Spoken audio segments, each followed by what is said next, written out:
Welcome back, adventurers, to Loop Hero! We are here with day 2 of the game's release, and we are jumping back into Chapter 2. I've done a few farming runs off camera because I am addicted to this game, and was able to build up a stockpile of resources so that we should be able to jump in with some new stuff today. I would definitely want to try out the Necromancer here. The Necromancer sounds like it would be incredible. We'll build it, I guess, adjacent to the cemetery? Oh, you're interested too, eh? Not everyone appreciates it, not everyone understands. People can serve you not only with their voices, but with their bones, swords, bows. And they are not evil if you don't fear them. You're right. I only need to raise a hand and wait. I've never done anything like this before. If I remember correctly, the craft teaches itself often through books or words, or walls and stones in your case. It's an unusual way. We now have access to the Necromancer. And it looks like we are just I think that's iron, resources short of supply depot, and smelter. We'll figure out which one of those we want to bring in when we come back next time. Now there might be an upgrade that is worth picking up here. Making the campfire heal more. Now I remember when you upgrade this, you get an option to upgrade it a third time, and then you're able to get a new tile type, but it has some really valuable resources tied to it. It has whatever this is, this gold piece. The extra potions that we carry with us is a pretty big deal, being able to go up in potions. I will actually play that upgrade. There's much more room here now. To express my gratitude, I'll tell you a healing recipe. 15 lemons, 2 spoons of honey, 3 heads of garlic, and 10 ears of wheat. Throw it all in a pot of water and let it brew for a bit. Best remedy for some sore joints. Don't give me that look. You'll be thanking me in 15 years or so. I love how Devolver Digital just puts like such oddly specific dialogue into their games. It makes me think a little bit of like Quentin Tarantino. It's a little bit different. But it always makes me wonder, like, should I be writing this down? Is this a code? Is this a secret? Or is it nothing? So, do we want cemeteries as we play as the Necromancer? Do we want to fight other undead, basically? Yeah, let's do that. I'm leaving vampires out right now. We could bring them back. But what would we eliminate? I like everything else that we have pretty well. It's usually been that I trade these. Let's try it and see how we go.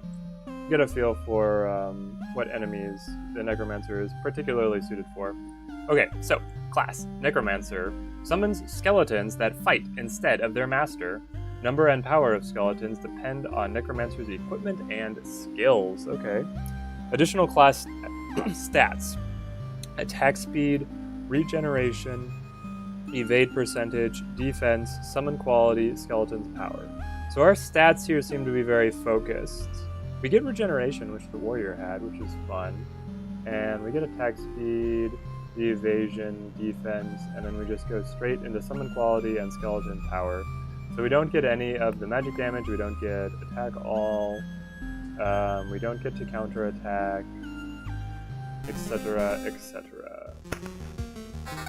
Okay, and Necromancer equipment is very different. Ring, 2 rings, a amulet here, and a book.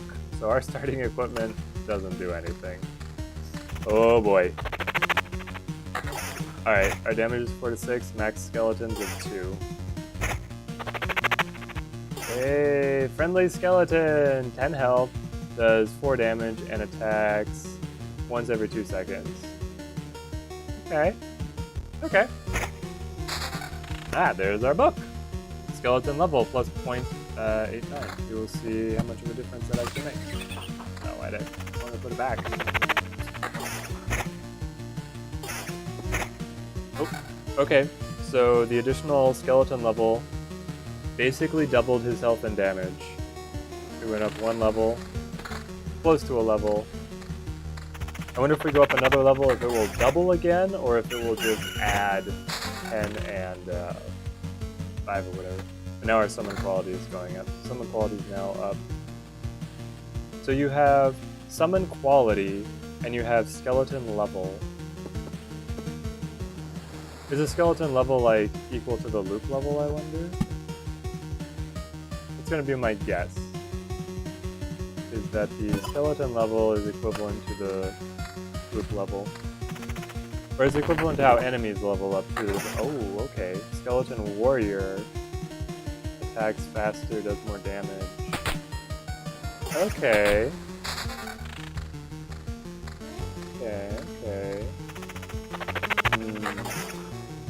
You know what? It is dawning on me that I have seen a little bit of Necromancer footage before, and he gives you a special card that is basically essential to have when you play with him. So, we're going to pretend that this run didn't happen. We'll make it back. Whatever. Our 2 resources.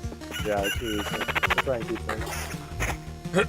We'll retreat at the campfire and then come back with the proper build. Okay, so yeah, they are amulets. Magic hit points. Okay, its primary stat is magic hit points. Interesting. This guy feels like he is more different than any of the other classes. A lot more so than the difference between the warrior and the rogue. This is also skeleton level. Does this book stat only care about skeleton level?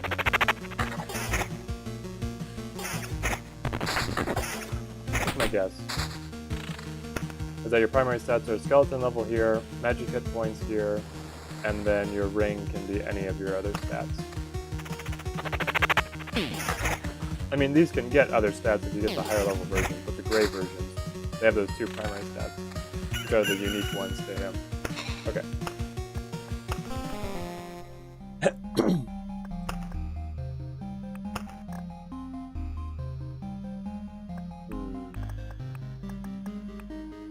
I thought he had a special tile. Does he not have a special tile? Man, what am I thinking of? Unlocks the Ancestral Crypt golden card if the Intel Center is built. Ah.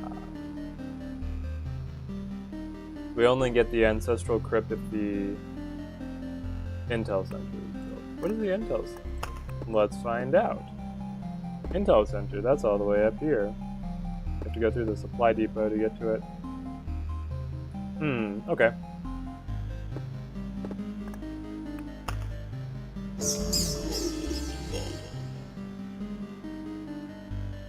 If the Intel Center is built. Alright, well, I don't think we're missing anything then. Back to the fray! And again, these items. We need to... we need to upgrade our smithy so that we can produce the items of whatever class we choose to play as. Right now he can only give us the warrior class, which had enough overlap with the rogue that it didn't feel bad. But now it feels kind of bad. Alright, we have 2 really good spots for our mountain peak. So I'm actually going to take this one. So much space over here. I love it.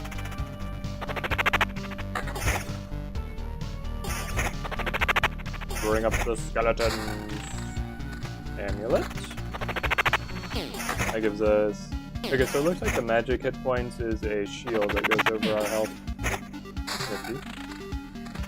And now skeleton level.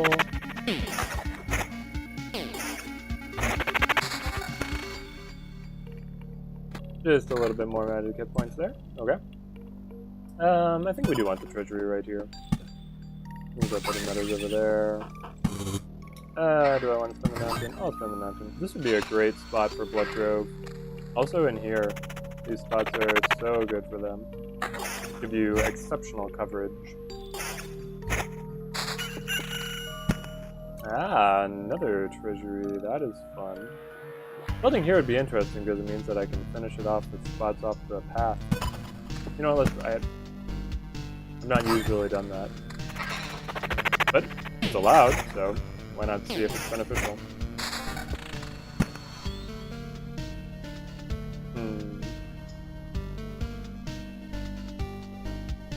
This is going to be my P.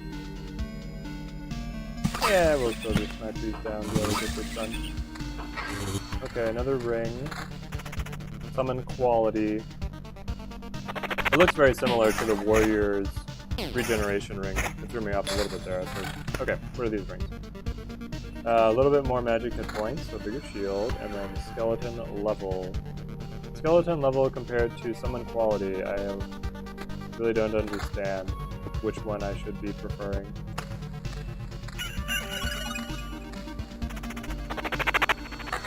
Hopefully we get to see enough of the differences so that we, okay. Skeleton level. Here's how I think it works. Is that the skeleton level, does it say a level here? I wish that it said a level here on the skeletons. I guess the point is that it just says right here. But they're level 1.2, whatever that means. But that is the same as how all of these enemies have a level. They get the level of the loop, but our skeletons can have like a, they're on a slider. They can be whatever number, and this is an addition of what the loops do to the normal enemies. So right now our skeletons are under leveled because enemies are level 2 and they are level 1.2. So summon quality is like that warrior that pops up. You get how often you get him versus the other guys, I think is your summon quality. Alright, keep it rolling. Give me some fun items here. I feel like we should push for the intel center so that we get the upgrade and the special tile for the Necromancer. I've seen that it is pretty good for him. Gives you, every time you kill something with a soul, which are basically all the enemies except his slimes don't have it, and a couple others don't have it either. But when you kill things with souls, you get to get more of your, I think it's a larger magic shield, or it might increase your max health, or the other. Blood over here, trying to finish this guy off. Alright. Do I want to use... No, I like the balance, I guess, between quality and level. Because the warrior definitely seems better than the normal skeleton. Like, he attacks faster, he does more damage. I guess he has less health? Yeah, 23 health there. Versus 18, but pretty negligible difference when you're going to be able to hit harder. Defense ring. I don't care too much about the defense ring. The way the shield works for the warrior is that your defense is not accounted for when damage is done to a shield, so I don't know if defense counts for magic health. The warrior upgrade, it's a skill. It calls it phantom health. Here it's called magic health.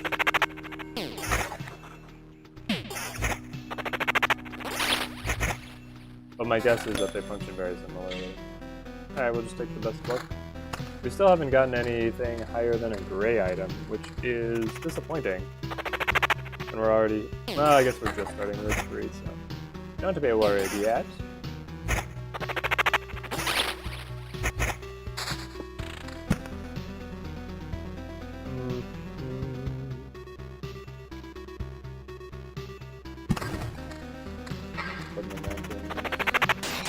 Looking for stuff to fill in over here.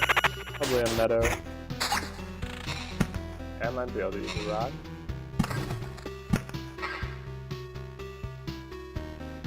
One needs the rod over here. Okay, we get our first goblins. The goblins actually spawn in a pretty dangerous spot for us. They're on that corner so that they have the option of going out either direction. a lot more magic hit points. And it's difficult to suppress with a single road lantern. You have to choose one spot or the other. We will probably end up suppressing both spaces, so... The question is, do I want the lantern all the way over here to hit all of these spots? The only other thing that I would have wanted to put there is a blood grove, and I want my blood groves to be here and here instead.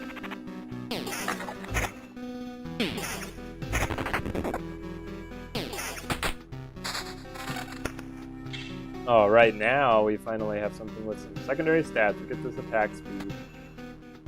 So, is attack speed tied to summoning? How quickly do we summon? Alright, let's watch this little blue bar. Fills up and we summon somebody. And then we were full, so I don't know what we did there. We summoned someone at the start, and there we summon again. It looks like summoning is level 4 ring. Again, skeleton level is summon quality. Sorry guys, you're gonna do weak here.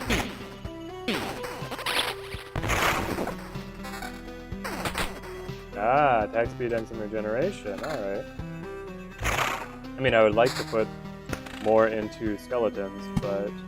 I mean, these rings are higher level, and the other stats are still good for us, so... It'd be great to have a village to go with some of these wheat fields. I do like wheat fields, fighting scarecrows. Those are good enemies to fight. They synergize well with the other guys that we have out here. Invasion, okay. Alright, how are we going to do against the goblins? I wonder if different classes would ever have unique dialogue with different enemy types. Or if that is going, like, too on the lore side of things and they wouldn't do it. Because, like, I don't know, it kind of makes sense that if you're fighting a bandit and you're the rogue instead of the warrior, like, you have different interaction. Or maybe, like, if we were to fight skeletons in the cemetery as the Necromancer, like, they would talk to us, I don't know.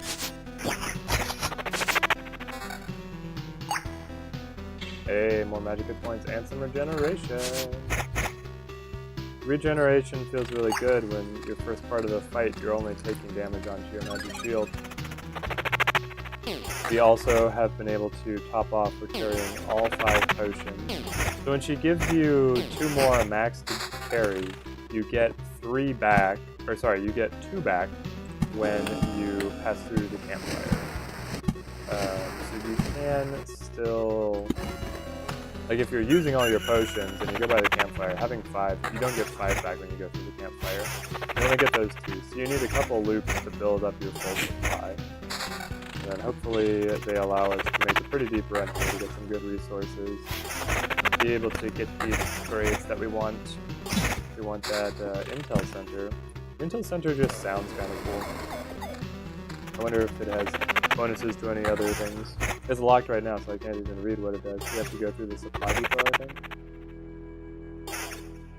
But then the Intel Center seems to be a bit of a bottleneck into some of the more advanced buildings. A final level of upgrades. And things really start rolling. Okay, so building next to the path here has actually hindered us being able to finish this treasury. Note to self, don't necessarily do that. I do love that your summons can take hits for you. I feel like that is like the most valuable thing that they do. I guess they're also your damage though. But we do a little bit of damage. Well, keyword little, because we can't get weapons, so we never improve from 4 to 6.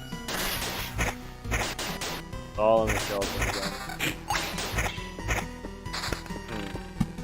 If it's really all on the skeletons, then we definitely want better skeletons. Alright, this is still suppressed by the road lantern. Alright, here we go. We're close to our first level up. I'm curious what the Necromancer skills are going to be. I do really like how they have these skills set up, that you have like a set of neutral ones that everybody gets, and then you have mostly unique ones for the different classes. I feel like that's kind of, you get the best options. Let's go here. It's still bordered by the Blood Grove on either side. Get our max health up a little bit. We can't wear armor, so the only way we're increasing our max health is through the mountains.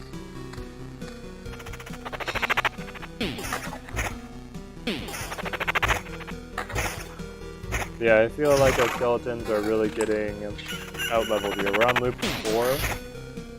So we're fighting level 4 rat wolves, and we have level 1.39 skeletons.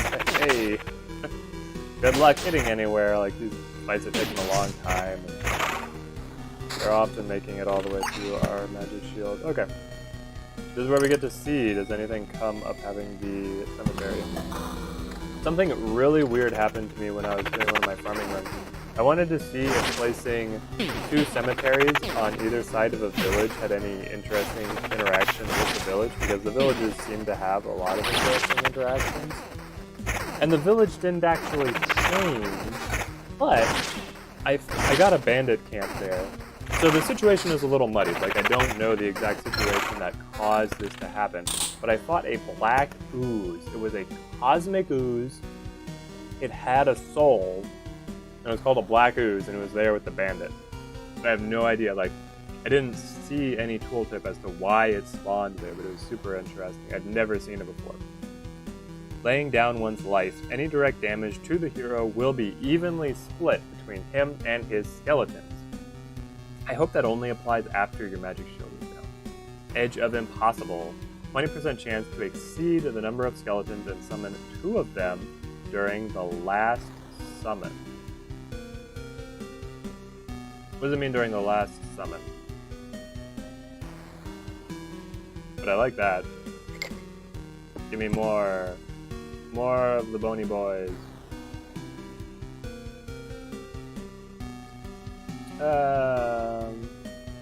Yeah.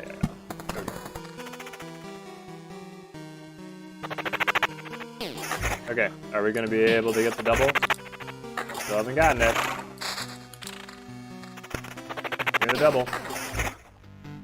Come on, 20% chance. We rolled 4 times.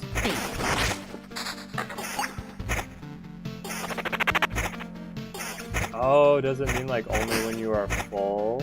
Or like when you would fill the last spot, you get the 20%. So when you have no skeletons on the board, we have a limit of 2. When you have no skeletons, this ability doesn't even apply.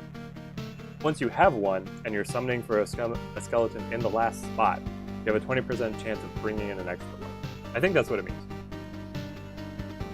If that's what it means, it's pretty cool. It's not exactly what I thought when I picked it, but I'm not like disappointed. But that's actually how it works. But now that I think about it, that makes sense that would be how it works. Do we have anything else here? We can improve our ring with higher attack speed. We can improve the skeleton. Yeah, I think I'll take skeleton level over the attack speed. And I'll take just the raw attack speed over the regeneration, because we've done so well at keeping our health up. Alright, let's roll.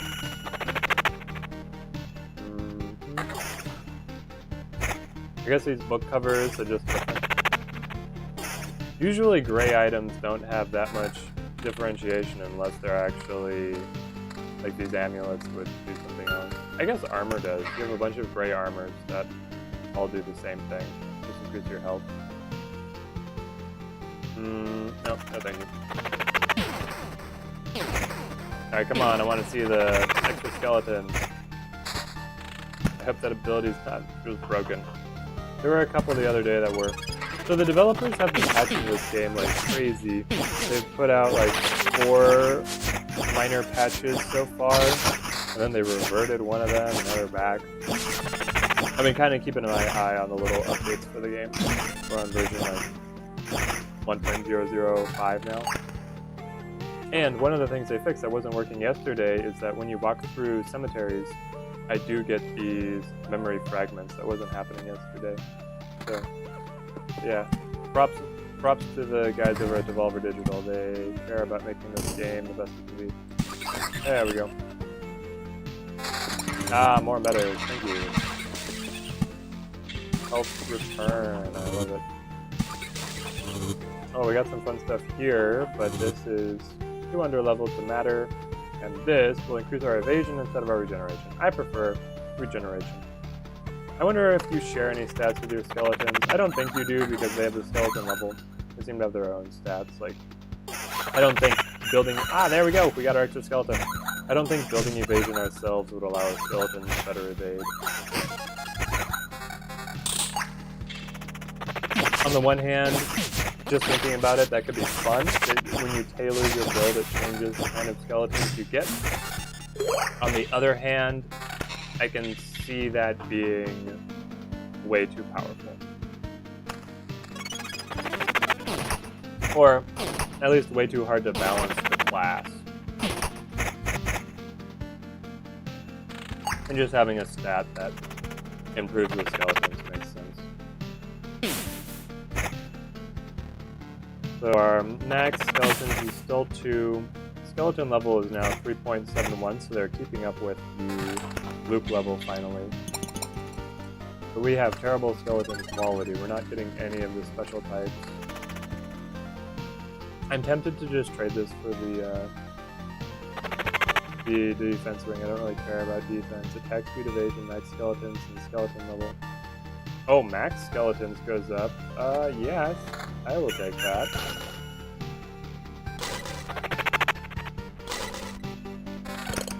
It means that our skill is a little less impactful because it only starts kicking into effect once you're reaching that max, but being able to get there more often seems like it's going to be the better deal. Okay. We'll trade off the attack speed, I think. So it's all regen or regen and summon quality. Let's get some summon quality into the build. Let's get some of these special warriors.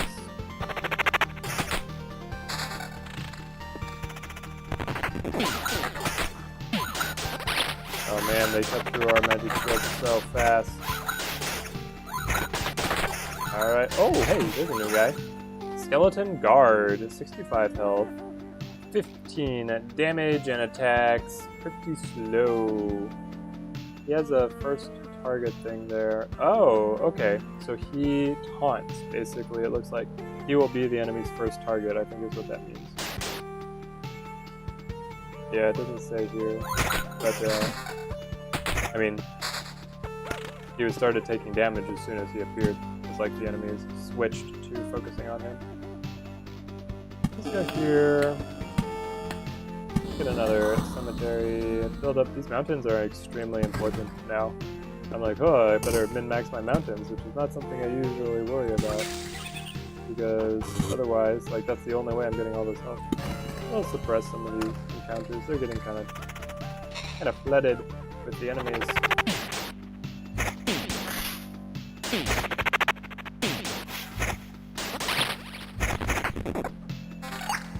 Okay, level 6s. Yes, please. Defense, attack speed, and max skeletons. Okay. Wow, this becomes a mess to look at when you're looking at stuff that's giving you multiple stats and you're looking at 2 of them. So you're like, first, is this better? And then, which one do I replace? I think we replace this one. It means that we could have gotten our... We lose some summon quality, but we get higher skeleton level. The skeleton level seems like a pretty important stat. So does the quality, honestly. If you can get that guard up there who's going to taunt for you, like, that seems great.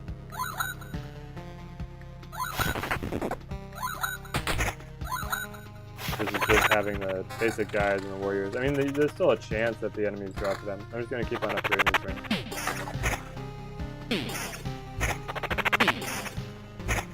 Try and keep the game pace a little higher, rather than going really deep into all the min-maxing on them. Alright, I still want this. I should probably purposefully just finish that treasury off pretty quick here, because we're on loop 5. It's really hard to tell how well the Necromancer is handling things, because he has extremely low health. I mean, he's very fragile, so if we hit a really hard encounter and the guys just like punch through us, we could die just in a single encounter. But that being said, up till now we've been doing great. We're at full health. We have 4 potions in the bag. Maybe that's what I need to watch. I need to watch how many potions we burn as we go around. This is giving us a little bit of regeneration. I like just the shield. That's gonna quote-unquote regenerate more because that pops in every single battle. Okay, I could replace this, which is giving us defense, attack speed, evasion, and summon quality for just 2% more summon quality. That, now that I've said it, sounds like a ripoff.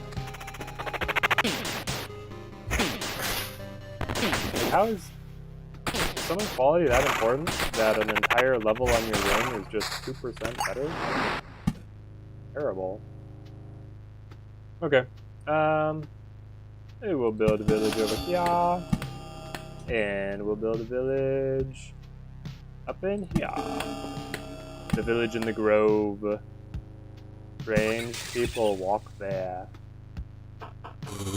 I don't like how many bandits there are now, but I don't know if I want to spend an Oblivion on them.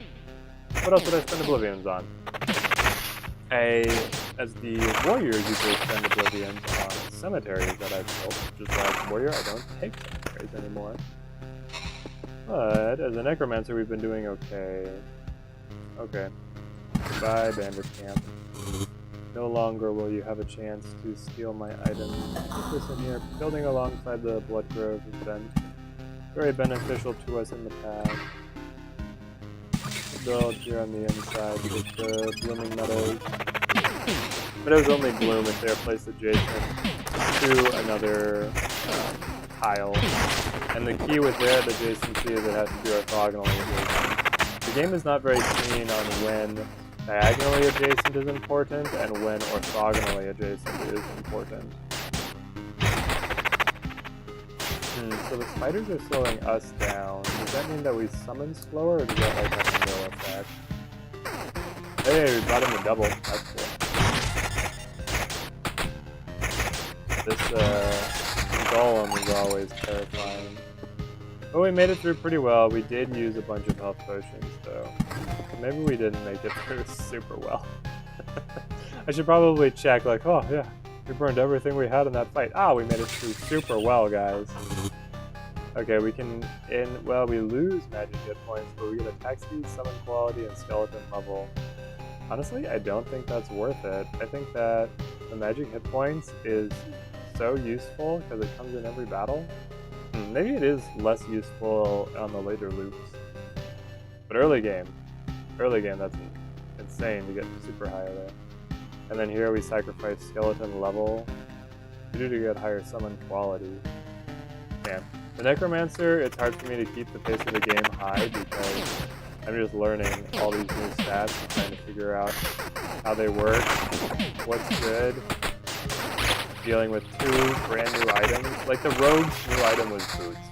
Boots are so straightforward. They just give you evasion and then they give you the secondary stats. And I'm already used to what evasion does. This guy's like, yeah, but what if my special items fed also my special stats? I'm like, okay, but I don't know what those special stats do. Better find out. Okay, we'll build a road lantern over here just because it's our chance of finishing this treasury. We really want to finish the treasury before we retreat. But honestly, well, we get a level up. Maybe this level up will be crazy good. Alright, what do we got? Card Sharp, I don't care about that. Horde! 3 strengthened skeletons will be joining the hero on every loop to help in battle. What does that mean? On every loop. Second Thoughts. Got a new set. I mean, it seems interesting. Alright, we'll try it. That could have been one where I actually needed to take some new options. It could be garbage. We'll find out. Villages are healing us up a little bit. We still have 2 health pots in the bank. Maybe we can make it around again. Maybe. Maybe we can. Evasion, summon quality, skeleton level. The thing is, I wish that the secondary stats, like they could just add secondary stat to the primary stat here. But I'll take that. And I'll do this. We'll spread out our stats on the idea that later in the game you lose your magic shield more often, so like a couple hit points there and the magic shield don't make as big a difference as being able to get like these unique skeleton types. We have this one guy tanking up all the shots for us right now. He's doing a great job. Oh, we got him again. Okay, yep. Yeah, I feel like once you get the threshold of being able to get him as one of your summons, you are doing way better than before. And they dropped an amulet with major and defense. I mean, I don't care about defense because I don't think I share it with the skeletons. If I shared the defense with the skeletons, then it would be way more desirable, but as it is, I don't think I do.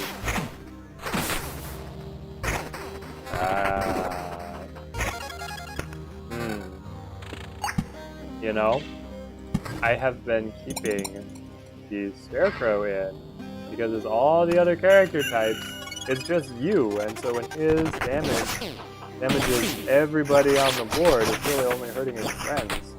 But here, he is just taking out all of my little summons. So probably if I'm going to run the Necromancer again, we actually remove wheat fields. And that's not too bad, like it's a really bad encounter for us, so we eliminate that. It just gives us a little bit more healing in the villages, but we're okay not having that. And it means that we can bring in another card instead. And I remember as we were looking through, there were definitely some that we wanted to bring. Bring in the Vampire Mages. I want to see the Necromancer up against vampires, or something like that.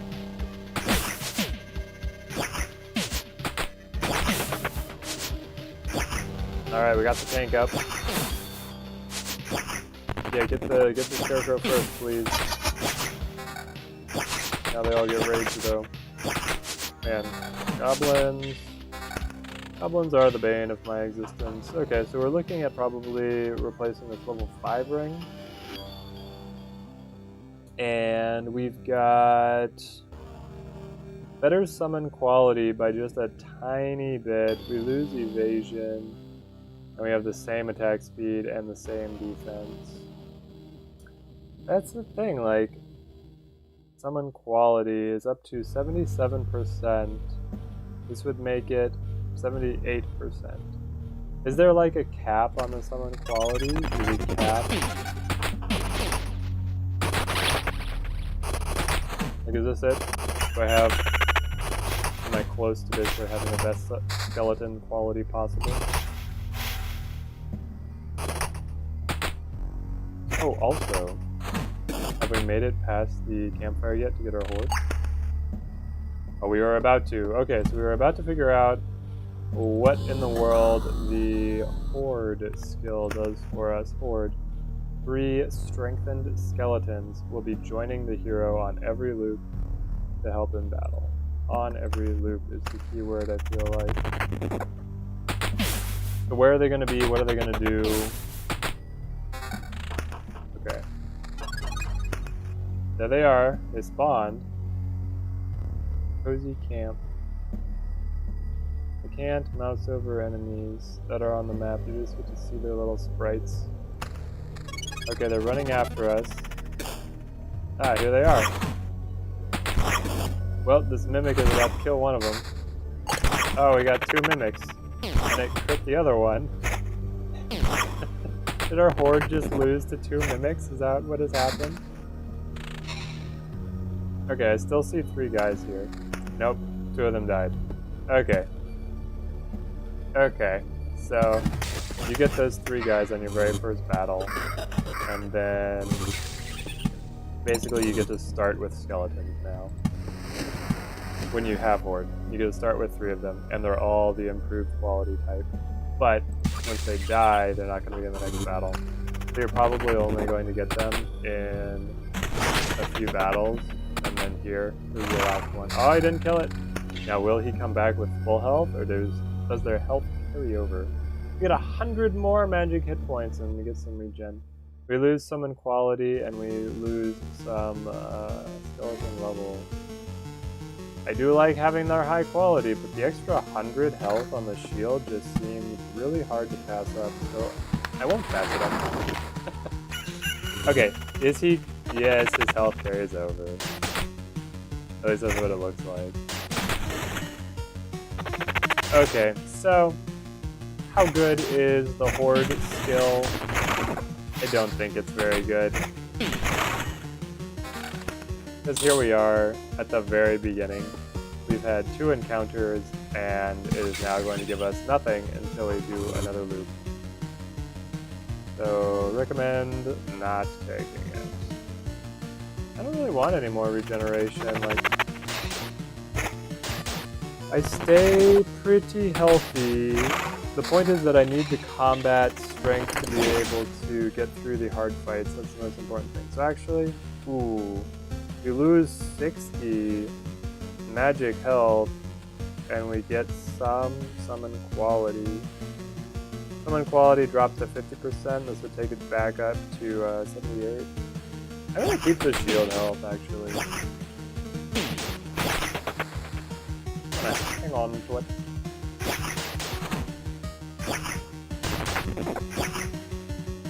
Okay, what else are my initial impressions on the Necromancer? I think the Necromancer could actually be really good against the Chapter 2 boss, because the key that it seems to beating that Chapter 2 boss is attack speed. And we have, well, our character doesn't have crazy attack speed. Because we have multiple summons that would all be attacking. This actually looks pretty good. Because we have multiple summons that would be attacking, it will punch through all of the Priestess's mirrors super fast. And then, there, we finally finished this. And we got our level 6 ring of defense and evasion. Oh, why? Alright, we could pass up on some regeneration for 30 more. Oh, I guess I'll take the 30.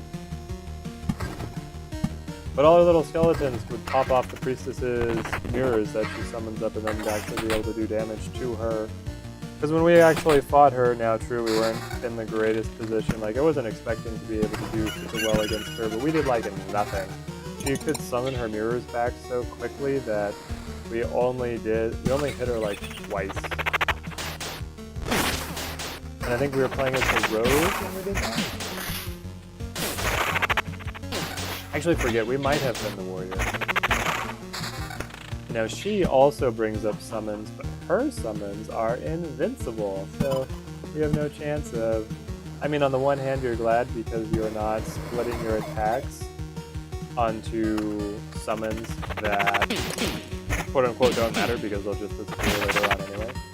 But it also means that, like, building high counter chance doesn't really help you. Yeah, I'm just kind of spitballing. Got the stream of consciousness going on. How we're gonna manage to beat the Chapter 2 boss. I don't know if we'll be able to beat it today. It'd be amazing if we did. I would love that. But the key here is going to be getting runs where we get good resources. So we're close to getting the boss here. I don't think we're in a good spot to fight it. I just want to kind of get some more items. Some more upgrades in the camp, be able to progress in that way. Oh, I don't know. If we go in with like full health with basically full potions as well, and we pick up maybe some really good items here on the back half of the loop, I might change my mind and we'll just go straight in and see how the Necromancer fares against the Priestess. Like I was saying, I do think that he has a good shot, so... take that for what it's worth. I hate all of these scarecrows. They make the back half of our loop really dangerous, actually. Now we gotta fight a whole ton of bandits. At least the bandits, their attacks are going to be split onto the summons, so that I can be hitting us as many times with that chance to destroy items. We got up to a level 8 book. Really punches up the skeleton level. Well, actually, not so much. The skeleton level off of this book is 6. we lose 3 defense for just a tiny bit of skeleton level. It's so awkward when a secondary stat is also increasing the primary stat. I don't care about defense, so I'll take it. What is 3 defense really going to do for me, right? Nothing. Especially if it doesn't apply to magic. Alright, come on, bring up some more skeletons. Need them. More. We want to be able to hit our limit. Our limit is 3 right now. It seems like we're only able to keep 2 on the board at once. Okay, we got the tank up. That's good. Hey, we got the double. We got the double, okay. This is one of the hardest battles. Who's he gonna attack? Please don't be us. Hey, yes. They're coming together now. I'm building the girls over here, I guess. Don't want to suppress any of these final fights. Yeah, I do. Okay, so what did we get? We got a level 8 grimoire here that adds regeneration, evasion, and some summon quality to the mix, but we will drop an entire summon level. I don't love that. That would cut our magic shield by too much. The thing is, once we go into the boss, I don't think the magic shield is something I care about at all. Like, I would switch to get better summons. And then over here we have a level 7 ring. I think that we just kind of straight up trade this out. We get the same defense, we get a little bit of regeneration. Our summon quality goes up just a tiny bit, but we also get some skeleton level on this. It does seem like we are hitting a cap on the summon quality. Well, we actually... It seems like you're getting a cap on the summon quality percentage that a single item will give you, but our build overall is lacking in summon quality right now. We're not getting the special guys. Okay, let's see if we can fix that. Wow, that other book is way better. Like, my understanding is that skeleton level is actually a big deal. And for there to be that much variation between items of the same level seems odd. Odd to say the least. I don't know where to put this. It must be great footage watching me bubble around to figure out where I'm going to place this single thing. So, these are under-leveled rings. Yeah, we would really like to get some better summon quality. I think we also would love to get some better attack speed, because then it looks like we summon a skeleton, if possible, every time we attack. And that means that your attack speed means that you summon faster. And we want to be able to get all our summons in there as quickly as we can. Ooh, a goblin. These guys are bad news. Hey, we got another level up. That could be a big deal. Give me something that will improve my summon quality, please. I would love that. Alright, we got supplies. That's not it. Second thoughts. Maybe that's it. Counterattack. After hero receives direct damage, all skeletons have a 15% chance to immediately perform a counterattack. That seems pretty good. Because think, if we have 3 up, then as soon as someone hits us, there's a 45% chance that a skeleton will counterattack. Let's see what other things we can get though. Residual heat. Receive 3 times loop health after skeleton's death. Oh wow, that is good. That is so good for keeping your health up. Field practice. 0.25 to skeleton's level for a loop. Starting from the loop when its fate is received. Meaning that it is useless. You don't retroactively increase their level. Ambitions of the Dead. After killing an enemy, skeleton fully heals itself. Its damage and health are increased by 10% until the end of battle. I don't think that's good. At least, well, I don't think that is good for the boss fight. I am specifically looking at these for the boss fight, and I do not think that breaking mirrors counts as killing an enemy. And that means that our skeletons would not ever get the chance to heal. from it. This gives us attack speed, but we lose 2 whole skeleton levels. Man. Alright, we have to fight more other skeletons. It's the good skeletons versus the bad ones. You can tell because mine have glowing eyes. Wait, what? Alright, we can finally drop... do I want to drop the max skeletons? The thing is we would only have 2 up at once. But their quality would improve dramatically. We've kind of hung on to this ring for this long because of how many... I mean, we can hang on to this one, I guess. If it looks like in the boss fight I'm only able to keep 2 up at once anyway, then I'll switch it in and suddenly they'll be higher quality and we'll get the warrior and we'll get the tank. It means that we wouldn't be able to do this. We wouldn't be able to have 3 of them up. Alright, we'll go keep that max health up. Usually it doesn't matter too much. In this case, it is nifty because it's the only way we get our health up. Yeah, so our skeleton level is actually over leveled right now. It is above the loop level. So you guys are doing pretty good. Alright, come on. It's gonna be all these scarecrows that are gonna be the death of us. I just know it. Here's another grimoire. Yeah, but I don't want to sacrifice that much skeleton level. Like, hitting these 2 level 8 items, we're probably not going to see anything that's going to replace them because we're only on loop 6. Like, those were... Because they were gray, they were, like, still high-level drops, but you just get, like, way over the loop level that you had. Yeah, I want to try this against the boss. Kill the more summon quality. It seems like summon quality is maxing out to 26%. Or right around 26% per item. So then, if you had 4 of them, all with 26%, you would have 100% summon quality.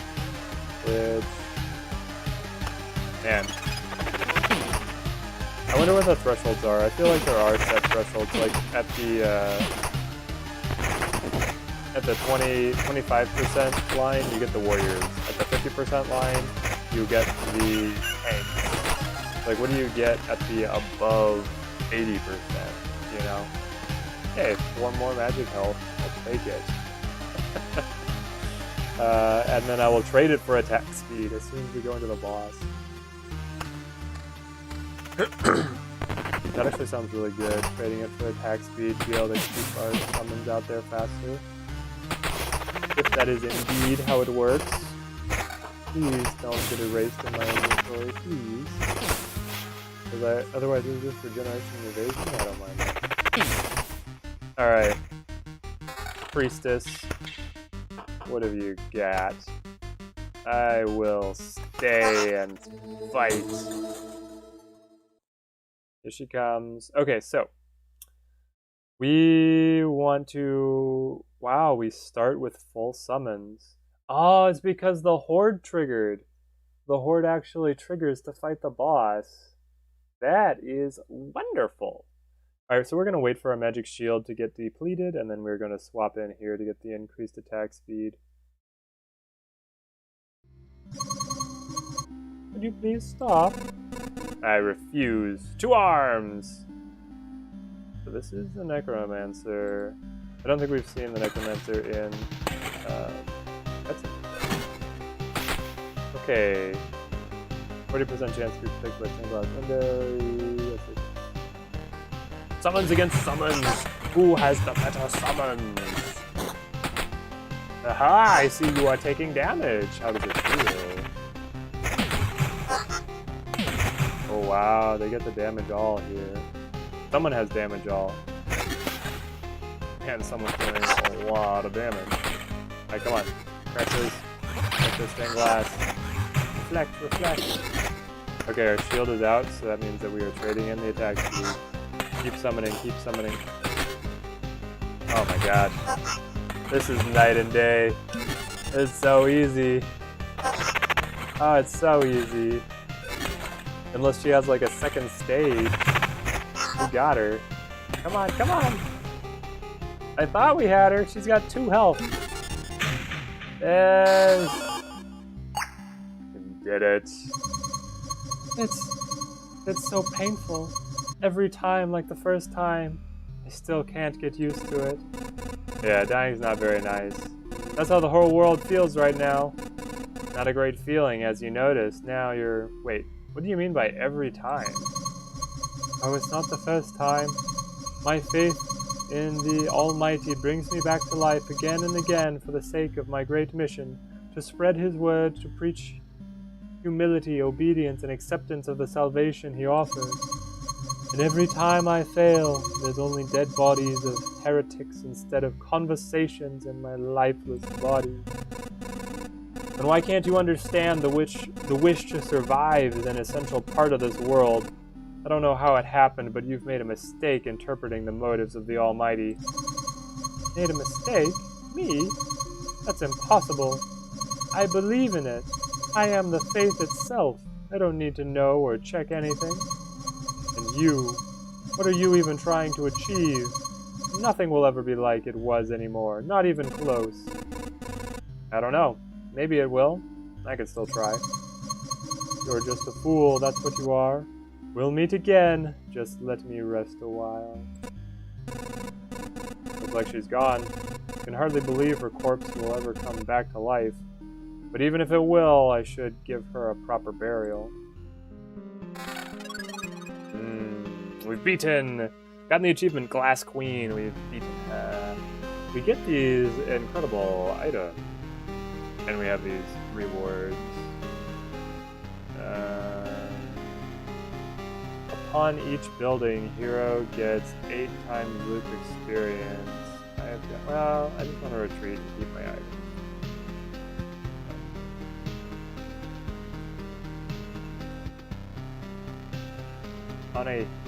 On hit, the hero can summon a blood lightning with mysterious chance.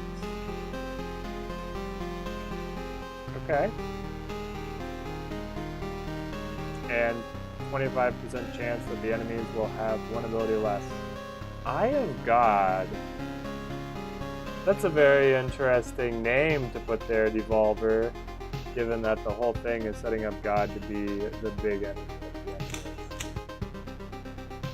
Alright. I am going to retreat, though. I might have been able to make it another loop. Welcome back. Is that a piece of glass sticking out of your shoulder? What? Oh, I didn't even notice it. That's not because of a high pain tolerance. I'm a bit shocked, to tell the truth. I met a crazy preacher, stained glass windows, halos, and angel silhouettes all around. A holy jamboree, you could say. Let me guess. We have all sinned, and now we are doomed to face the holy wrath and apocalypse, and only in death shall we find salvation? Not exactly. It's more like God has decided to erase his creation. It has to be done. Show some patience. Well, that makes some sense if you give it a little thought. Who else would have the power to do such a thing? I don't know much about godhood, but I would think he'd be able to do all this instantly. Putting it simply, we'd all be dead already. We wouldn't even exist now. Even if the priestess is right, it's not a reason to give up. Oh. A howl from outer space. What was that? Did you hear that? Yeah, and it felt horrible, like someone's coming to get me. Oh my gosh, what was that?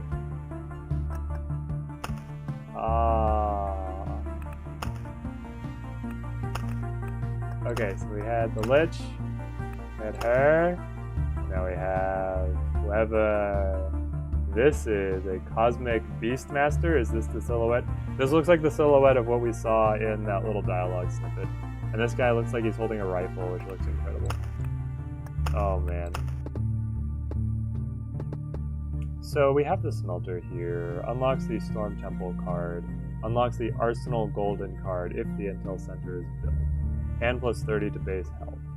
I feel like we need to go Intel Center to get the full bonus out of the Crypt and out of the Smelter. So just rush to Intel Center is my goal. Supply Depot is right on the way. We get unlocks the supply feature, and from now on you will begin to find useful artifacts for your people. Unlocks the ability to craft items if you have the necessary buildings. Unlocks the ruins card. Done.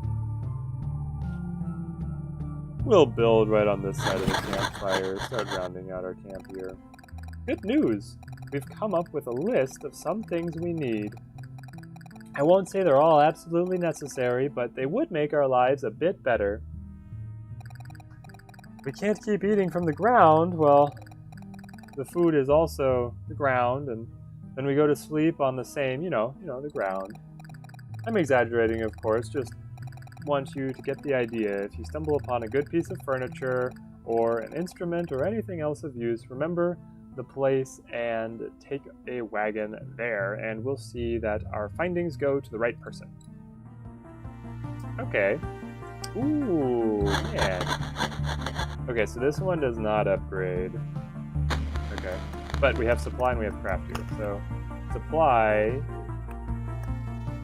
sorts, camp supply, we have furniture, tools, food, jewelry, and a slider that goes nowhere. Okay. And then for crafting, item crafting menu. So we were able to craft these things, I believe, because we have the field kitchen over here, and we have the smithy over here to be able to craft like tools and stuff. This is like crafting food. What do I craft? Hey, I made cheese. Okay. Craft random item. Craft random item.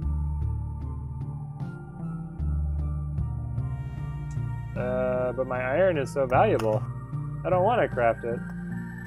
Right? Because I need a lot of iron for the intel center. I also need a lot of food. But we're guaranteed to get a lot of food from the farm here. Okay, but now if we go to supply, I can put food up here. +1 health after killing an enemy. Oh. So this is gonna keep on upgrading me. Wait. What does clicking these do? Maybe it's an extra sword? Active effects. Nice. Wow.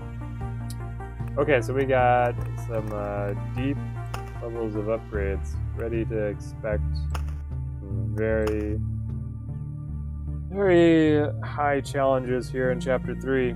Chapter 3. Enemies have 2 to 3 abilities. Enemy strength is +5%. Enemy strength growth is 4% per loop. Bonus resources +80%. Max amount of a resource is 30. And the new boss. Okay, so what's our new tile? We have ruins. The existence of this civilization ended long before the Lich's curse, but it remains. Its remains can still be of use to you. Gives a random basic resource shard upon visit and spawns a scorched worm every 2 days.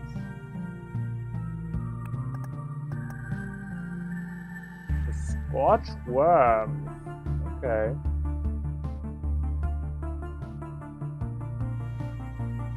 I think I will take it.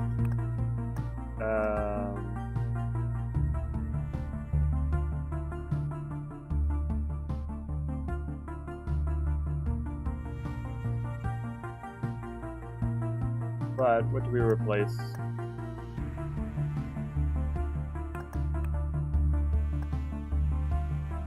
The cemetery, right? You don't like the cemetery?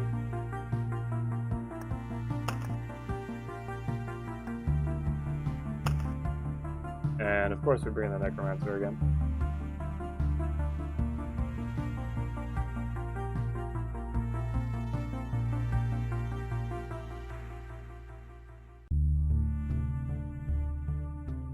At least that is the goal.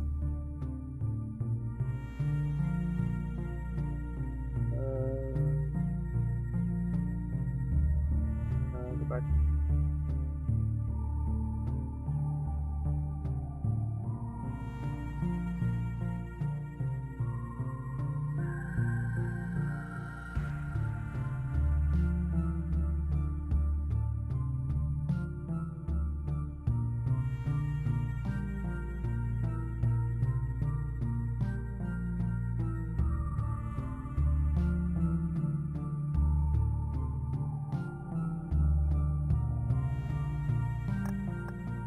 Sorry about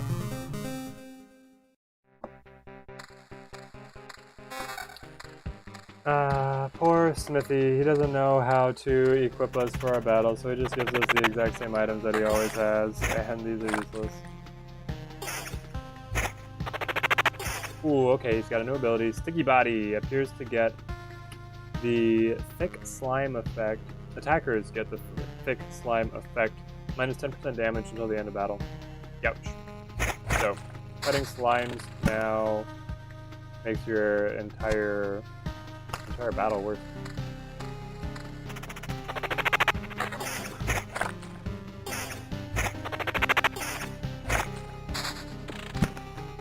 We'll build our peak up here.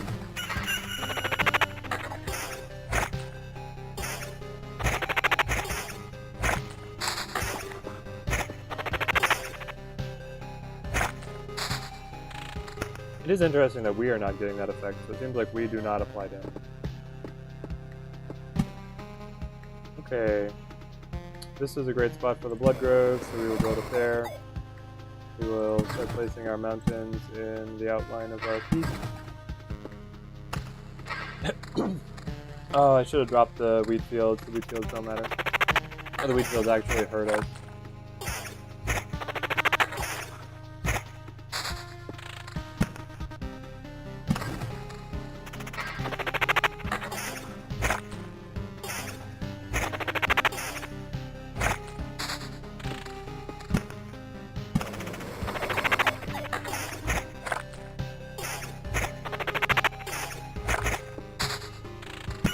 I wonder if by the end of the game, if the slimes are going to be like one of the toughest enemy types.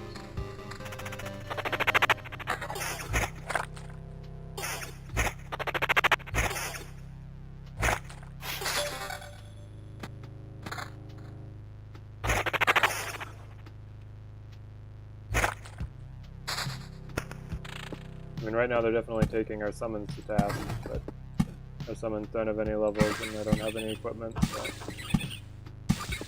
let's get these out here to start being able to make back some money. Not some money, some health.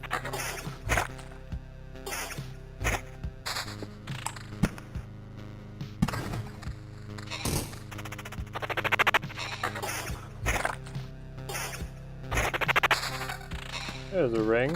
It's not particularly useful for us, so we'll take it. Does this look better? It is!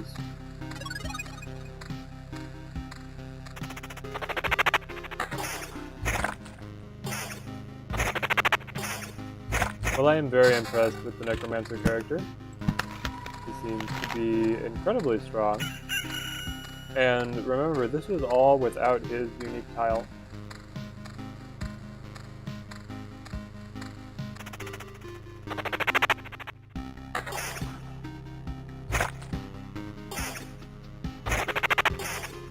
We were able, in our very first battle, our very first expedition that we took the Necromancer on, to beat the Chapter 2 boss, which seemed miles away for the rogue or the warrior being able to do that. Like, I thought we were going to have to sit and grind and get some pretty significant upgrades to be able to come back with those guys and win. But no, all you need is the Necromancer, it seems.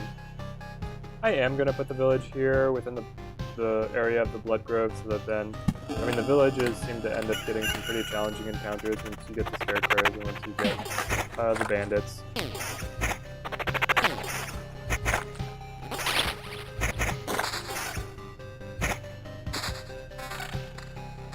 I have seen that you can get a city tile, which I'm pretty excited for seeing what that is like.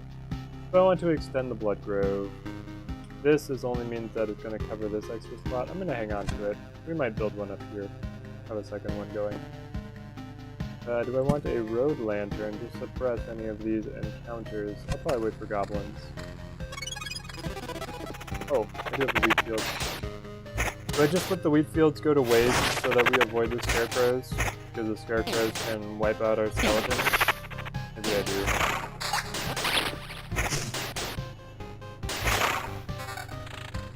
Oh, that's a weird ring. But it gives us an extra skeleton. That's a useful one. I don't see how that would be comfortable to wear on a finger. It's this looks way too thick.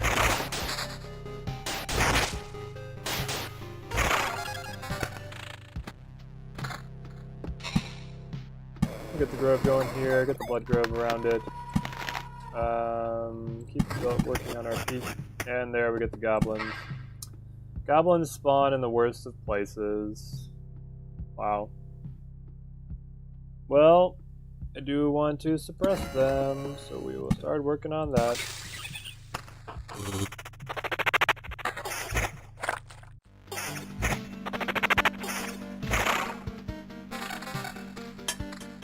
I got a miner's pick? Ah, okay. That's exciting. So we can now randomly get relics or whatever items. That is cool. Hey, we got our ruins. So, we get a random basic resource upon visit, and it spawns scorch worms every 2 days. I think we put it next to the blood grove just for safety here early on. You don't know what to expect from scorch worms, but they do not sound good. I've read Dune recently. Scorch worms sound very bad. Looks kind of cool.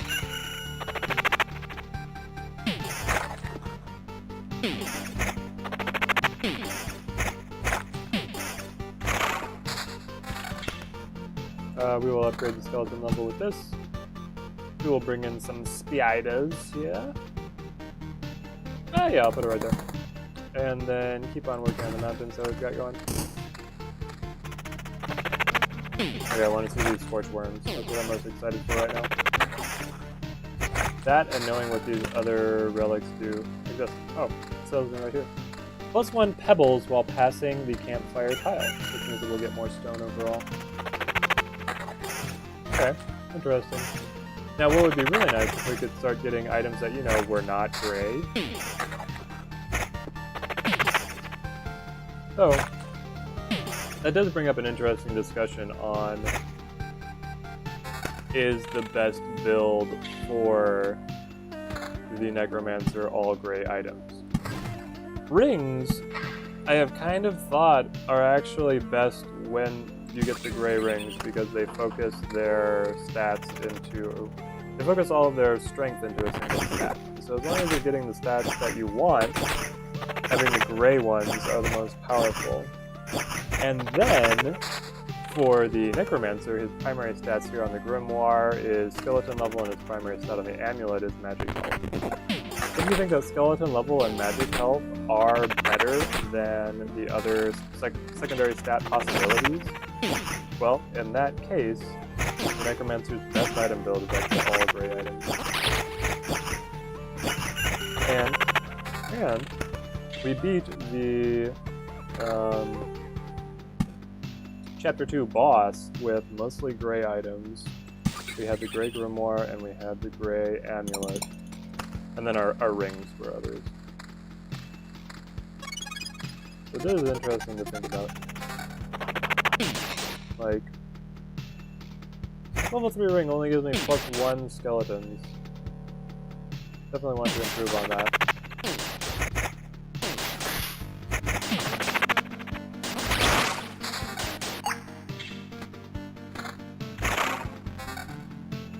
This one would also give me +1, but it's a lower level, so going up a level means nothing. I'm a little disappointed in that.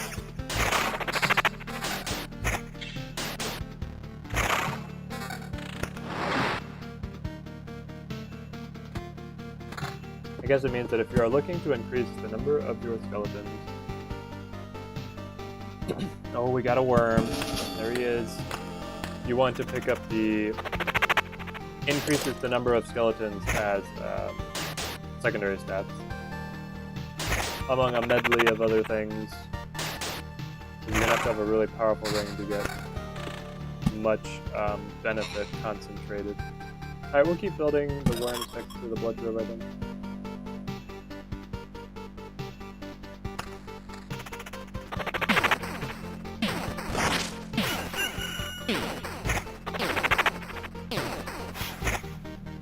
They are weavers. Add the spiderweb effect to a location. Spiderweb.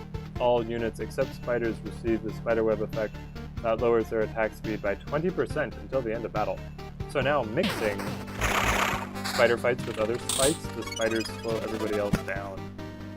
Man, when enemies get these multiple abilities, it makes combat some... Oh, we got it! The Scorchworms! Okay. He's an archer. Takes part in battles on adjacent tiles. No way. Okay. Retreat. 40% chance to flee instead of being killed. Oh, wow. So he just 40% chance he can just get away? Desperate. Unit's damage value is multiplied by percent of its missing health.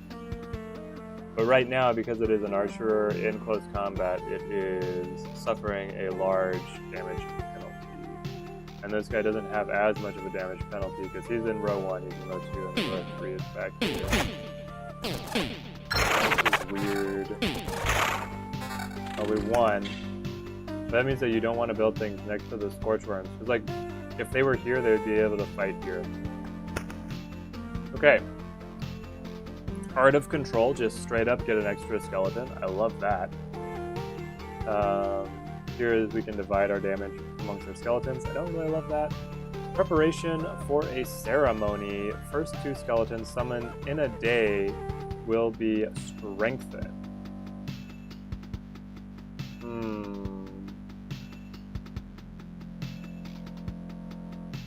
I'm going to take Art of Control here.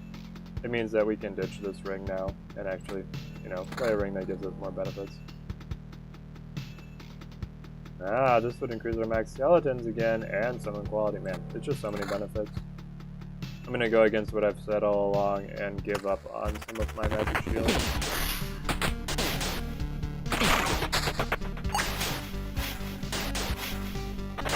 Because once we hit the point that we start getting the guard skeleton, like, he kind of compensates for weaker, not no, we have some magic shield, but a weaker magic shield.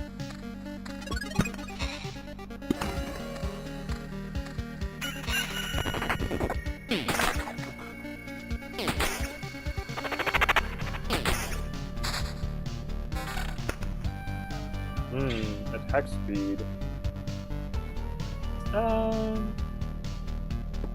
I am not going to go into attack speed right now.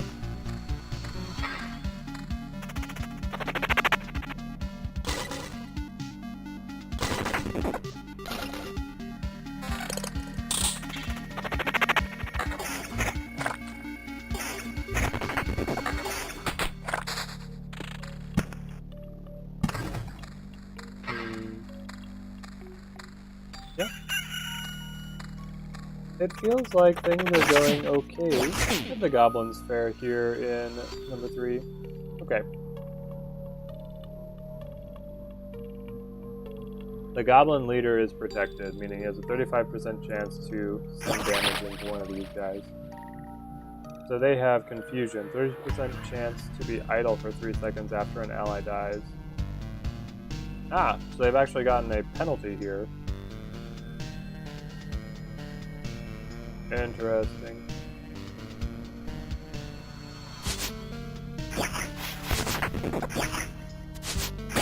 So Goblin fights have now, I don't know, they've taken kind of a sidestep. The little guys have a chance of either becoming enraged and attacking super fast, or being confused and not attacking at all. It increases our attack speed, so we summon faster, but we lose one of our summons. That's okay for now. And then the leader, the Goblin Leader, has a chance of passing damage off, so he stays around longer. So that's the side of it that could make their encounters a little bit more challenging. All in all, not too bad.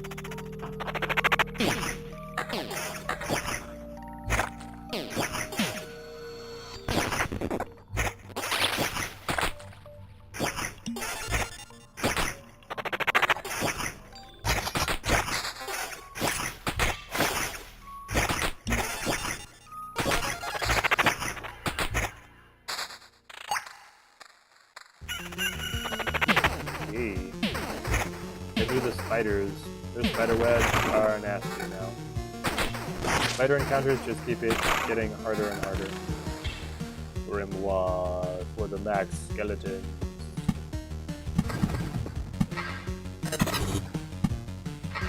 Build some more groves. Try and stay away from the worms. So I think we're gonna build up around this one. You know what? I don't really want to fight the bandits and lose items. And here's the thing: is once the worms are dead, they can't join in battles. So placing stuff after them is fine. Placing stuff right before them on the loop, that will really damage you. Oh, but they have a chance of just fleeing. So then they would still be there to be archers in the next combat. Okay. Okay, so that's how they get you. All of them can fight in the combat that happens on the space right in front of them, and then whoever retreats will still fight in the combat that happens in the space right behind them. Okay, so we'll see how bad things get here. Do I want to replace this level 3 ring? I'm looking at better defense, the same regeneration, higher attack speed, but we lose some in quality in place of skeleton level. I kind of like having the quality.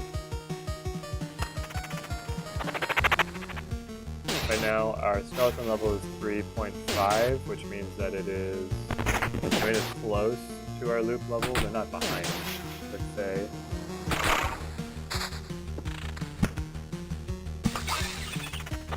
Do you want to complete this treasure? I'm hesitant to say how many loops we're going to be able to make it around. Partly because I don't know how deadly these worms are. And partly because I don't have a good handle on how much they ramp up with Chapter 3 here. Being Chapter 3, I think they ramp up a little bit faster than they have. Here it is! The dark slime. Why are you here? Ambush. I guess the critical, killing touch. Upon dying, stuns opponents for 3 seconds for attack. He's also nimble. He ignores damage to all. So it looks like the dark slimes just come with bandits. So far I've seen it twice and there's no more rings.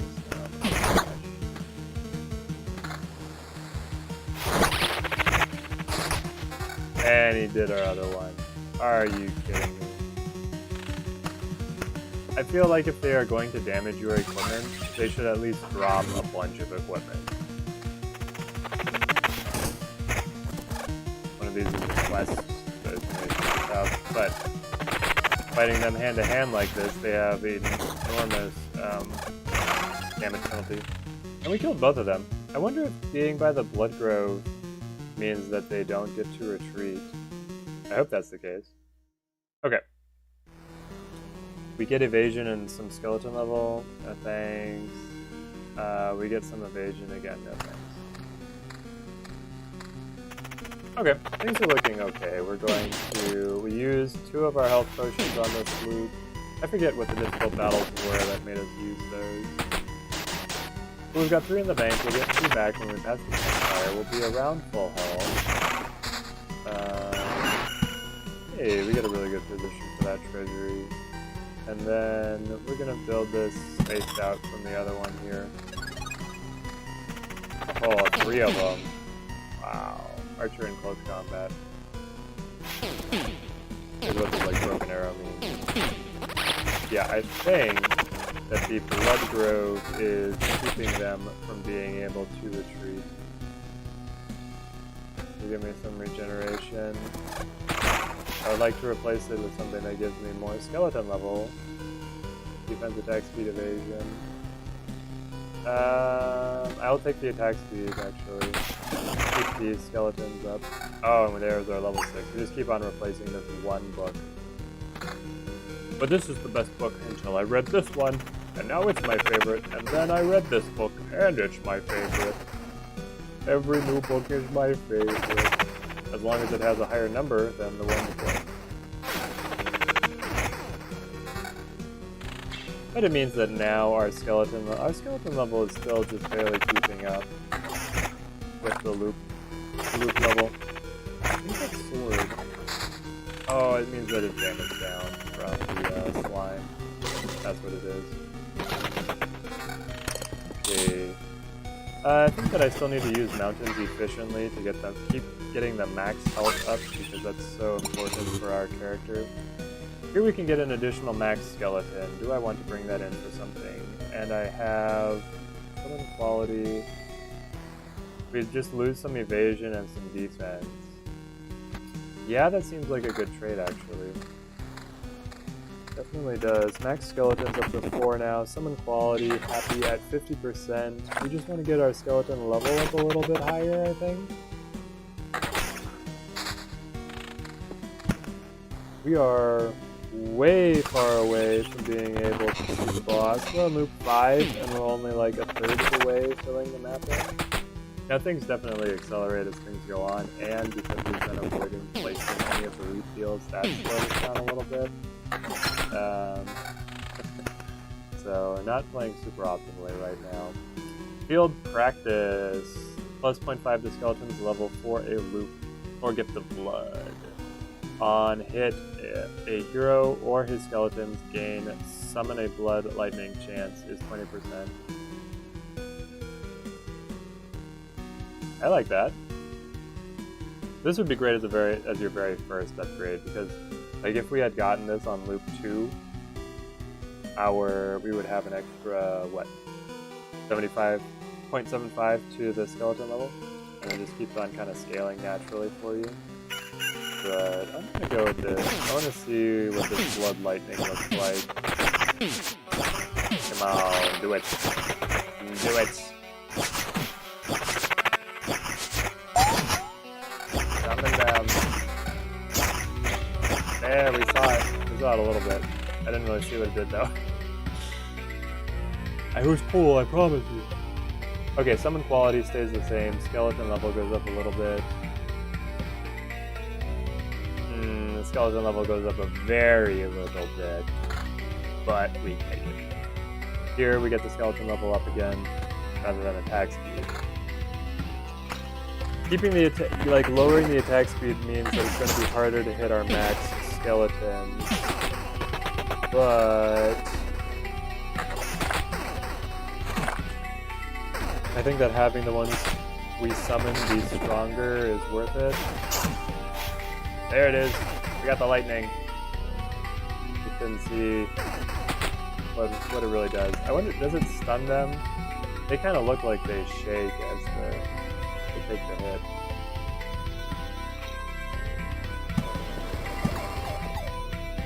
Alright, try and fill in these treasuries. It was pretty fortunate that we got the chance to work together. It'll make it easier. Bring the lightning. Right, the lightning. Summon quality going up 1%, but we lose a tiny bit of level. I just keep trading back and forth what I have. No. Oh, a dinner table. 1 times loop health for passing the campfire. Is that healing or max health? I think it's healing.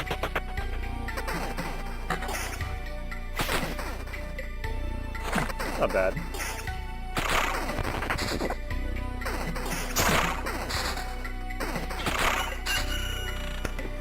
Alright. Keep on filling in the mountain here, use the meadows to fill in over here. Looks like we're finished one of the treasuries. And another treasury, my gosh. Fortune that smiles upon us. I'll build up here. Alright. Well, I want to keep on going until I finish these treasuries because they give you so many resources. So far, I mean, we've made it through this loop with basically full. Ooh, that is summon quality. The thing is, summon quality just seems to so quickly hit a wall. I might actually put it on this ring. get super high summon quality. Let's do this. Let's see if we get some good ones pretty often. Should we try and see if we can get 100% summon quality? That sounds like it would be fun.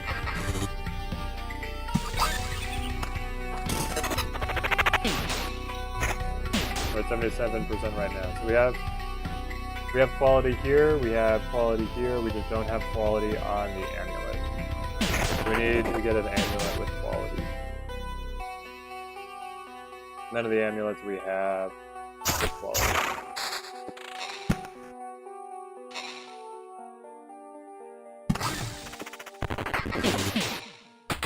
I wonder if the amulet ever gives you summon quality, or if this is like we're hitting a cap.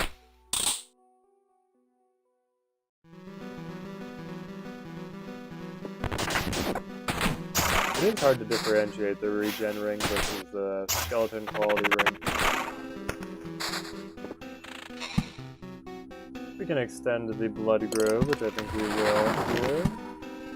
And we'll keep on filling in these spaces. We have 2 road lanterns. How do we want to use them? So we have goblins over here now that I think that we need to be mindful of, make those battles a little bit easier, and then for our other road lantern, maybe the loop leading right into the campfire here, make these fights a little bit easier, potentially a little bit easier.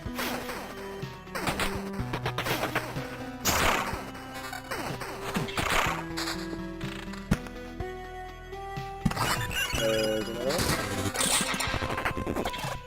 one. And of course the archers are behind the golem. I think we should be okay here. As long as we are getting to fight them with their damage penalty. Golems really are not as bad, because often, like, getting that guaranteed last attack was a really big deal for them. But when it could just land on a skeleton now, it is way less imposing. Way less imposing.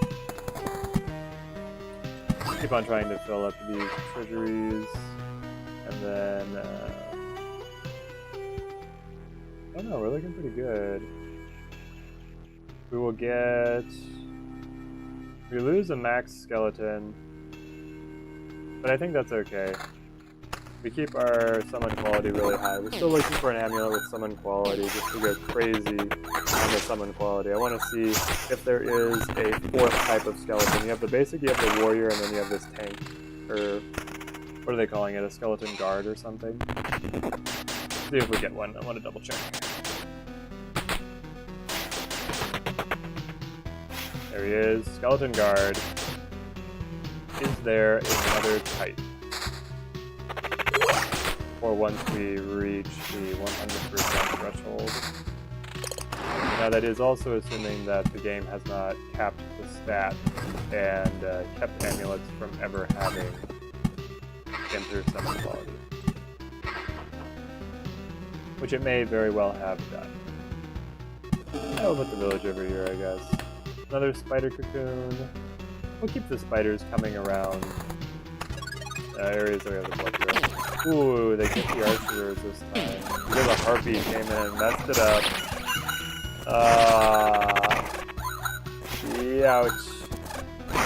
The harpy is really a bad enemy to face with ranged enemies behind them because, yeah, they can evade so much. They make a great frontline tank. Now we get to have our revenge on the archers. Doesn't feel so good when you're up close, does it? Look at that 60% damage penalty, 30% damage penalty for this guy. And then the blood grove. Oh, the blood grove has improved. It's going to hit them at 20% health instead of the former 15. Very good. Okay, so now we lose 1% summon quality, but we get attack speed, defense, and skeleton level. So yes.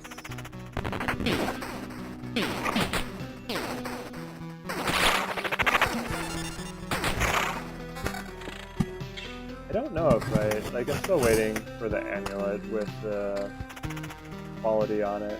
I don't know if it has it. If it doesn't have it, I could see the summon quality being capped at 80%, and you get the like super skeleton at when you reach 80%, so you really have to get the max out of these 3 guys. How are we getting? We have 25% here. Oh, it's because they're all percent. Yeah, if they were all like, I need 3 more percent basically. This one's 25, this one's 26, and this one is 26. So they were all just a tiny bit better. Oh, these goblins are really smoking us.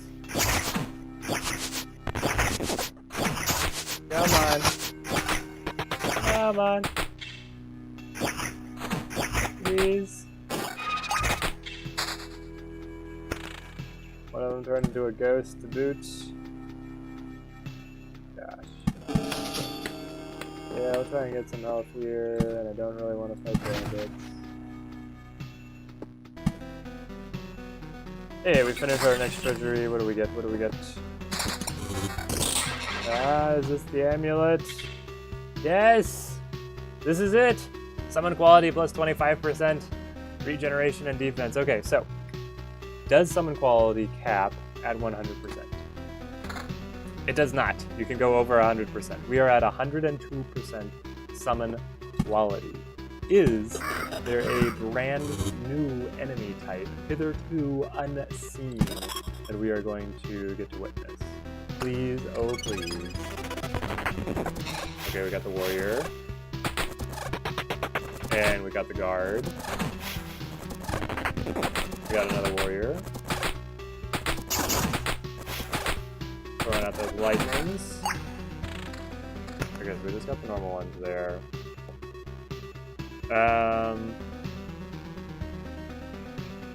Hold on.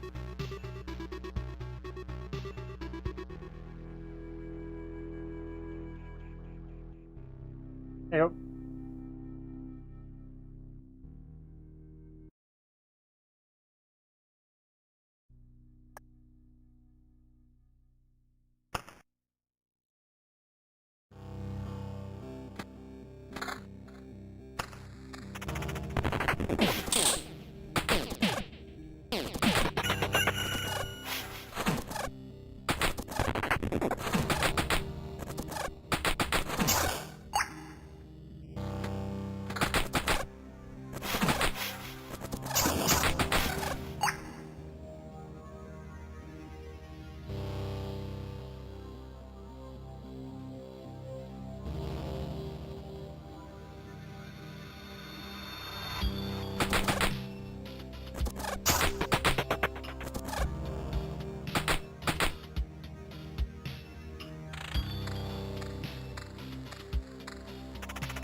Okay, I am back. Sorry about that. Always have to take a call from the missus. Another ruins. Yeah, I feel like we are running out of steam here. I also feel like the summon quality being over 100% is not helping us. Like I want to run a few more fights with it to see if we get something like crazy good. But if we don't in this next battle, I'm going to just switch the amulet. Bring us back down to about 75% quality, which seemed to be doing fine for us anyway. Yeah, we're still not getting anything crazy good. There could be some deeper secrets here where if you use, like if you can summon more skeletons, then you're going to get a bigger boost. What do I want to X off? Oh, limit the goblins here. Yep, so we're going to bring this amulet in. It's an upgrade. even though that downgrades their summon quality. The summon quality is still so high that it doesn't seem like you get any normal one. We're always using the empowered one. Like that. We got the exact same skeletons that we summoned last time. Yeah, I don't know if we can keep making it around. They are breaking through our barrier very consistently now. There we got a normal skeleton. Okay, so once you're over 100%, I feel like it might be that there's a threshold like way over 100% where you do get some super type of skeleton. So we did get a normal guy there. Improve our attack speed. I would like that to attack speed. Oh, I don't want that there. Oh well. I kind of want to just make it back to the campfire, which looks like it's going to be a challenging enough push. And then making it to wave 6 in chapter 3 feels pretty good. We have all of these unique items that we want to bring back anyway. Start setting up our abilities. We have 2 health potions in bank, and we're very close to a level up. We are not able to really keep our skeletons out on the map. Okay, here we go. Getting a little bit going for us now. And next time we're definitely going to leave the wheat fields at home. Don't want to be fighting scarecrows. So that's why I chose not to place any of them down, and then that meant that we just have a handful of them. We do have a ton of mountains over here. Nice. And we have all these blooming meadows. Okay, what do we get? Okay. So we can get Horde, which won't help. Card Sharp, which won't help. Or Surveyor, which does help a lot, actually. Surveyor is really good. It gives you health back per these tiles that are adjacent to the path that you pass by. And we pass by a lot of them because our board is pretty full at this point, so we get a lot of health back. Very worth it. A good sustainability. Ooh, okay, we got the golem here. Alright. We need another one of the tanks. Come on. No, not the normal one. Get in the tank. Tank, please. Ah, there he is. Man, he gets cut down so quickly, though. Oh, the lightning out there. I'm gonna bring him down now. I got the tank in the way. He should be able to... Ooh, this guy can crit now? Heavy-handed. Every hit done to the golem increases the chance for critical hit. Oh no. So his crit chance is just going up as we do these tiny little... He has a 10% chance for 200% crit damage. Wow. That guy is very, very good. Very, very good. I wish I had abilities like that. Give me abilities like that. Come on, game. Why do you have to just give him the best stuff? So we can improve our grimoire. It gives us more regeneration, better skeleton level, but again we will lose our summon quality. I don't want our summon quality to dip down too far because I'm really enjoying having it up where it is. This would also have a dip down, so I don't actually want to replace it, I don't think. Even though it would bring their level up a fair bit. No. We need some attack speed. Getting better attack speed, we're able to get our summons out faster and be able to keep them. Keep the army strengthened. That's what you really want. You want your guys to be out there at max. You want to reach your max number of summons quickly, and then be able to keep them at that level throughout the battle. Because it's exponentially better for you in the battle the more you have out. Because they are absorbing hits themselves, they're all adding damage.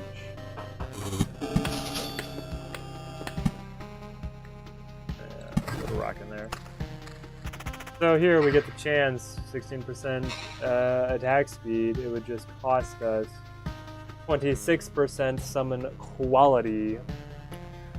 So we can have more skeletons, but they will be weaker, or we can always have the special guys.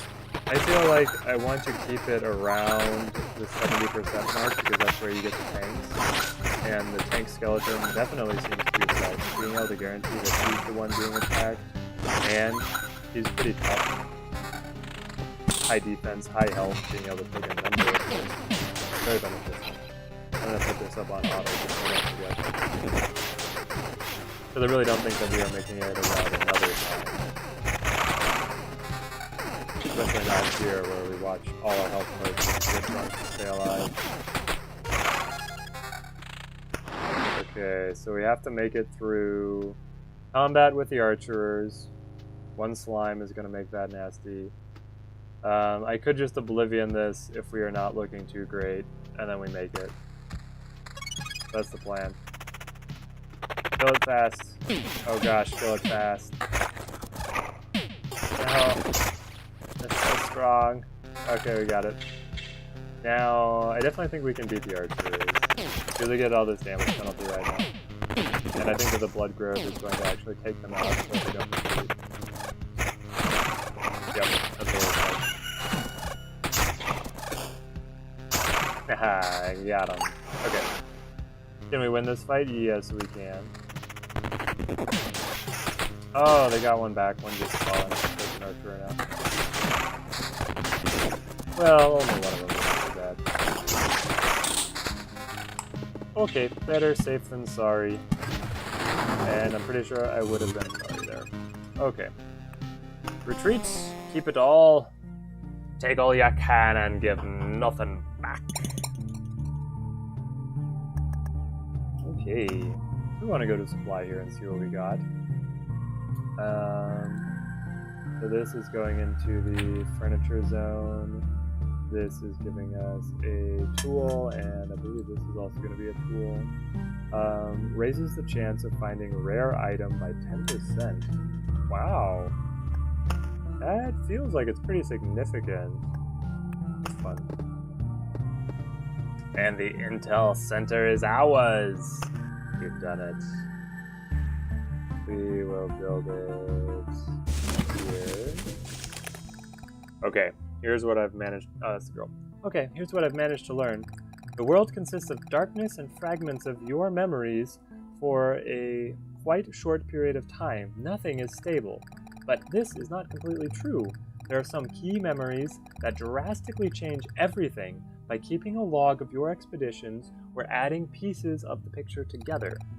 It would be much easier if everything wasn't so shapeless. Remember, any knowledge is priceless, so don't forget to share it. We'll decide how to use it best together. Ah, we get an encyclopedia. Okay, this does not upgrade. I thought that... I'm waiting for a place where you can spend memory fragments. What's in the encyclopedia? Description and specifics. Okay.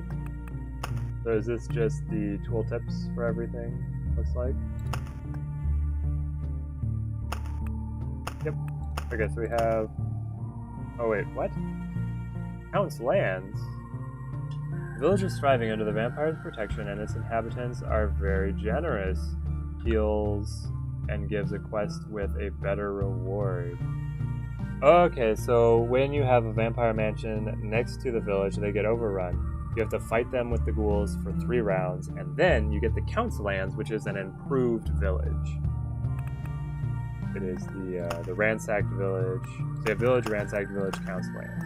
That's cool. Ruin, swamp, wheat fields, and mysteries. So 3 more road tiles exist. Oh my gosh. Okay. And then for roadside pieces, we have the spider, cocoon, vampire mansion, battlefield, road lantern, goblin camp. We're missing these. Now, in the demo, I put the goblin camp next to a swamp, and you get a kobold camp, and then they spawn a archer to fight on adjacent battles. I wonder if that would appear here or if it wouldn't. But we can try and pick that up to see if it adds in. Blood Grove. Oh, the Hungry Grove. A blood grove that has lost its connection with the forest in constant agony because of its irritational existence. Occasionally attacks the hero, devours enemies that have less than 20% health left. Interesting. What causes... It's lost its connection with the forest.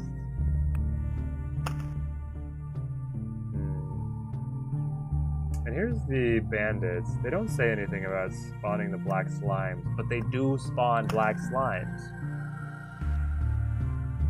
Rock mountain, mountain peak, meadow, blooming meadow, forest. I think that you get the forest because you see it in the very first tutorial. Treasury, empty treasury spawns the gargoyles. And then we have the beacons and the witch's palace and the golden tiles, which are gone. Alright, so we have our enemies, spiders, skeletons, cracked skeletons. So there's one more like super basic one that we don't have included here. That's interesting.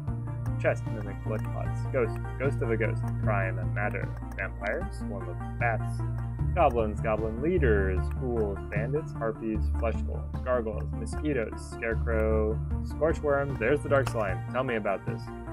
How do you... Where do you come from? Resources you get, description, abilities, and specifics.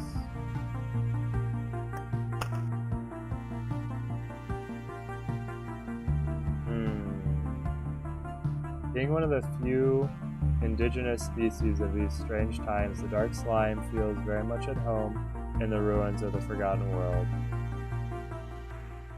I don't know, guys. Here's my guess. My guess on the dark slime. It just is a super minuscule chance per day to spawn anywhere. Though then it seems really odd that I got it, the 2 times I've gotten it have been with a bandit in a village. It seems like that has to increase its chances some way. Lich, Priestess, and Angel are our bosses here. The Angel's only here because he's summoned by the Priestess. Here's all our resources. Finally we get to see the names of the resources. I wish when you hovered over them... Oh, I guess that you do. Ah, wish granted! That's funny. Okay, and then this is gonna be the relics. Yeah, okay, gosh, there's a lot of them. I'm glad that we found this. This seems to be incredibly useful, and I don't know if they get more rare as you go down, but hey, it's at the bottom of the table. That means it's the most rare thing to find. It seems way, way good. Okay, now that we have the Intel Center, we should be able to go over here and use the Ancestral Crypt. We also get the Desert. Desert heat burns everything in its path, not only you. Lowers every creature's health by 5%, 0.5%. And the sand dunes. I assume that the sand dunes, like, why can't I...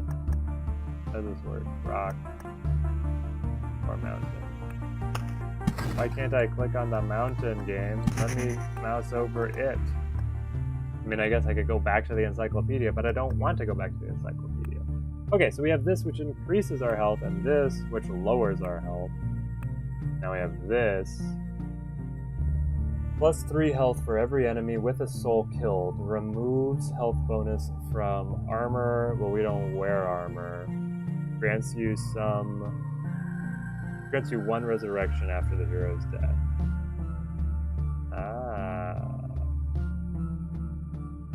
Okay, so you could actually bring this in with any class, I think, not just the Necromancer.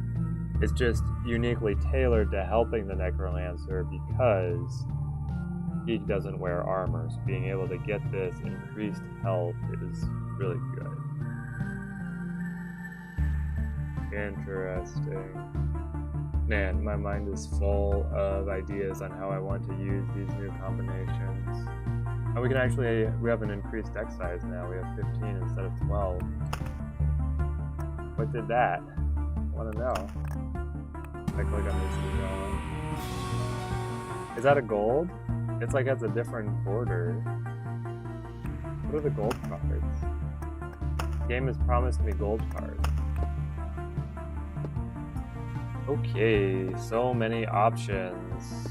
We are looking at... Wow, we've unlocked a lot of cool stuff. Okay, we'll go bottom to the top. To the farm here, we've already built the farm. Smelter. Unlocks the Storm Temple card. Sounds so cool. Unlocks the Arsenal Gold card if the Intel Center is built. Well, it is, so that seems nice. Mud Hut. You can give residents furniture or food to store. So this would increase the slots of our supply. It would give us more furniture spots and more food spots. Right now we don't care because we're not hitting our cap there. And it's really cheap. Warehouse. Plus 10 to the camp's item limit, so we can hold more items. Nice, nice. Watchtower. One crossbowman will help you from each tower in battle and tiles adjacent to the campfire. Only applies to battles with normal enemies. You'll have to deal with the bosses yourself, and you can build up to 4 watchtowers. So the watchtowers hold 1 crossbowman, and then they attack to... and will help you from each tower in battles on tiles adjacent to the campfire. Wait. So, as I build watchtowers, they only help fighting next to the campfire? Or do they help battles around the towers as well?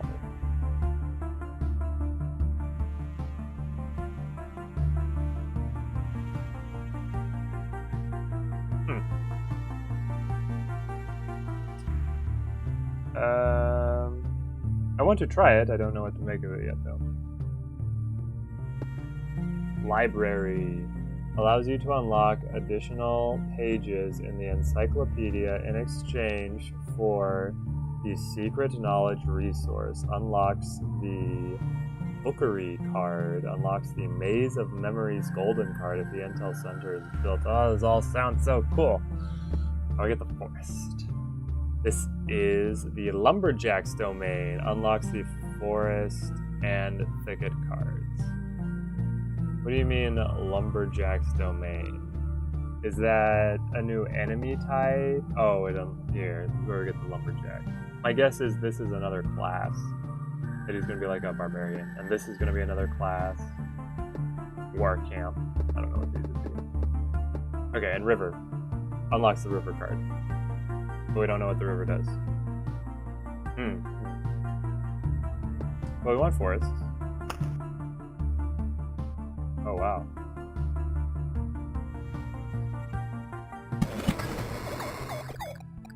Wow, it's a forest. Yeah, a forest. Solid wood. It's truly unbelievable. Yeah, I get it. I know what a forest is. A shining example of perennial evergreen flora. Are you making fun of me? That's how a log or a plank looks before it dies. So exciting. Yes, you're definitely making fun of me. Forest. Okay. Cool. So we now have more cards.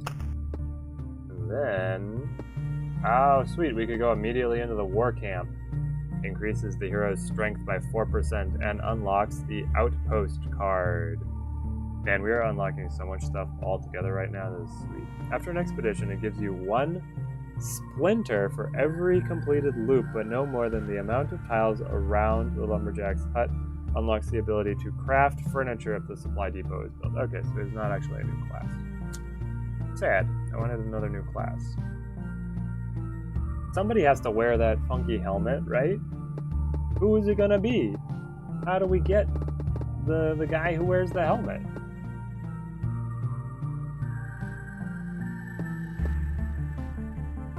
I wonder if it's locked behind an upgrade somewhere. I mean, it could be.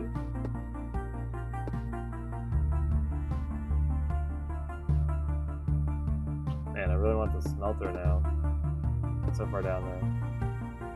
Let's get the watchtower, and we'll see what the watchtower is like. Oh, she's cool. That's a nice structure. Sturdy, reliable, useful. I keep telling myself this over and over. I nearly started to believe it. My boys are trained to see quite well in this mist. They'll support you in battle if you're within a crossbow's reach. And the civilians will sleep better at night. I can guarantee their safety. That's awesome. Okay, so if I upgrade, I increase their strength, and the area of effect is increased by 1 tile from the campfire. They keep on saying from the campfire, and it makes me mad because I don't want it to only apply to the campfire. I want it to apply around the watchtowers. You know, like it would just intuitively make sense to do. Can I build anything else?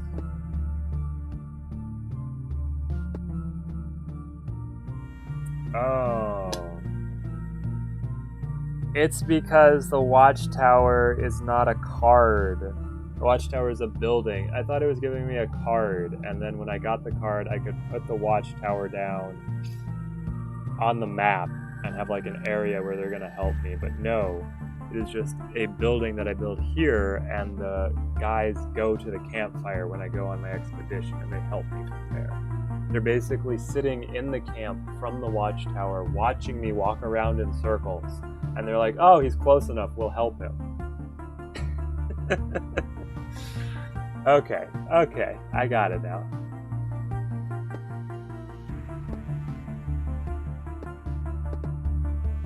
Yeah, so let's try and craft a new deck, go on another expedition here with like totally different pieces. We now have Forest, Hero attack speed increase. That sounds amazing. Okay.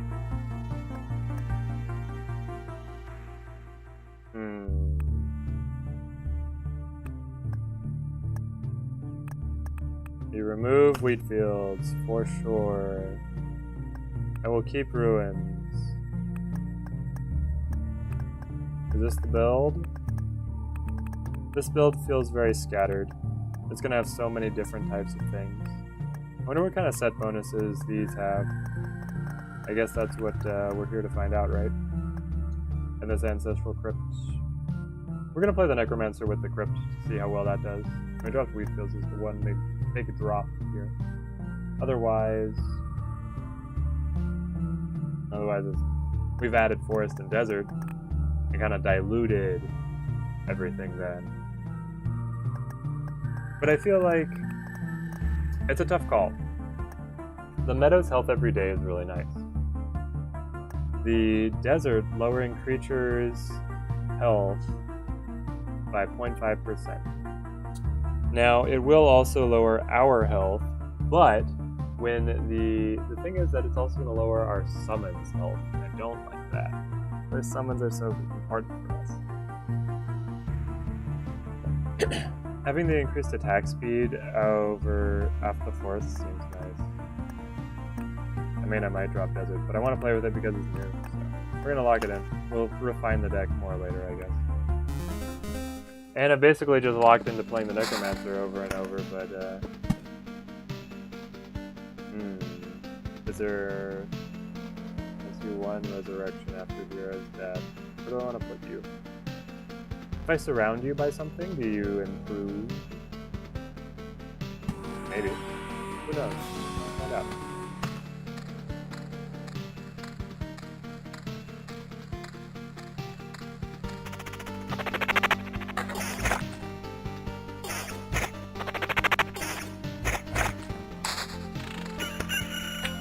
Yeah, we got an oak bed just immediately. I love it. Alright, so we've got our forest here. Where do we want to place the forest? So the forest will actually let us build blood groves without the need of the grove. I think. I want to test that too. Shall we just surround the Ancestral Crypt with meadows? Or desert. Or forest, for that matter. I feel like things besides meadows are going to be more likely to interact with it, though I also think that they are all have a very low likelihood of giving us anything. That's more attack speed, though.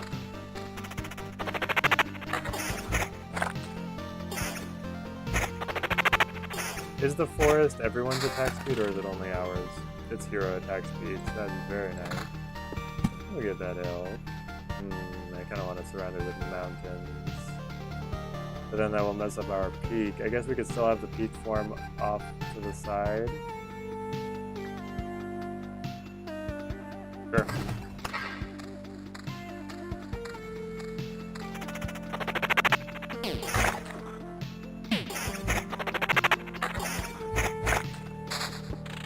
So the desert will give a % decrease to everyone's health. The mountains will give a flat increase to my health. The forest will give me attack speed, and the meadows will give me health every day. Sand dunes. Lowers all creatures' health by 1%. Okay, so sand dunes and dunes, they're the same thing. Mountains to rocks. It's just the sand dunes are twice as effective. What do I want to put it next to? Does a sand dune next to a meadow make it bloom? It does. You can get blooming meadows next to desert. Okay, that's cool. Where do we want to build these rocks? I'll just hang on to it.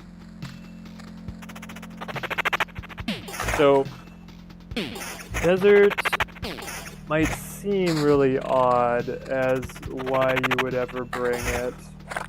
Here's my thoughts. If you can lower enemy health, because you have a lot of ways of increasing your own health, right? So especially imagine the other classes, the warrior and the rogue. They do really well when they can get thicket. Okay, so thicket and forest are different.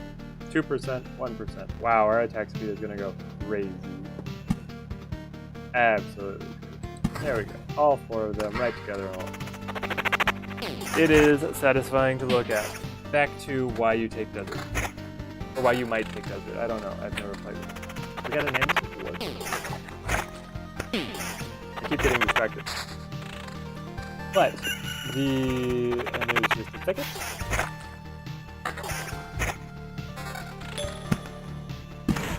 The warrior and the rogue both do much better when they can get enemies close to being just one-shot or two-shotted.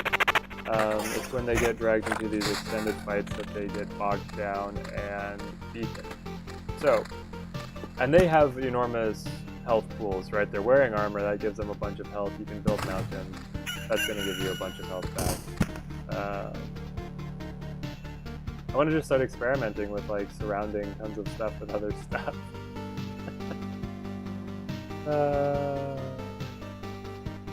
I guess we should probably start with just doing blocks. So if we do a block of woods and if we do a block of desert, does it do anything? That's what we'll start with. Ooh. And so when you get the library, you can use the fragments of memories to unlock like what the secret combinations are.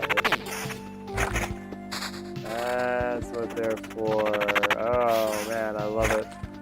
You can read a guide on Reddit, or you can figure them out for yourself from within the game. I always love it when the games give you that option of just like being able to figure stuff out without having to leave the game. Or just by chance, right? Like if you're clever, you can guess what might interact well together and then do it. That's an option as well. Okay, we've got a bunch of stuff. So the mountains, we are currently surrounding our cryptid mountains. The chances of this doing anything, very, very low. Like, so low. This random structure is not just going to have meadows. I've tried building the block of meadows, it doesn't do anything. But if you bring in a bunch of desert, you can reduce all of the enemy's health by a significant amount, and then that makes them just drop super... Oh, here's the crossbowman! There he is! He does 5 damage and he attacks once a second. That is not a lot of damage, if I'm being honest. Okay, so this is going to be our block of forest. That means that this is going to be our block of desert. I'll hang on to the rocks for when I get a treasury to help kind of build in some stuff. These are all worse. Okay. Yeah, the desert could bring down the enemy's health so much that they become much easier to kill, so your guys are getting through combats much faster. So even though they don't have as much max health, it still is not hurting them as much because they have other ways to increase their health. And by virtue of winning these combats quickly, are able to progress through levels much more effectively. Okay, so the ruins, the key here is not to have stuff before or after, and also to get it around a blood grove. Get that beastly grove going. I'm gonna put the grove over here so we can get the blood grove over here. But then we also want encounters right next to the campfire where we are suddenly getting crossbowman support. Basically the medieval equivalent to air support is your crossbowman. Maybe you would say that's cavalry support? I don't know. It's an interesting debate. Desert next to desert, does it do anything?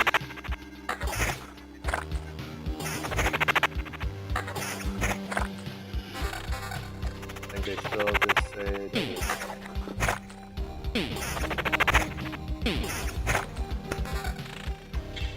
Yep, desert, sand dunes. Okay, but if these memory fragments now can be used, well, we don't have the library yet, but we understand how the memory fragments would be used when we build the library. It means that collecting them will actually be pretty nice. So, time to think about bringing back, oh gosh, time to think about bringing back cemeteries. Because every time you walk through one, you get a memory fragment. We should also really upgrade the crypt so we get the extra resurrection. It would make it a lot more forgiving on being able to make it next to the campfire.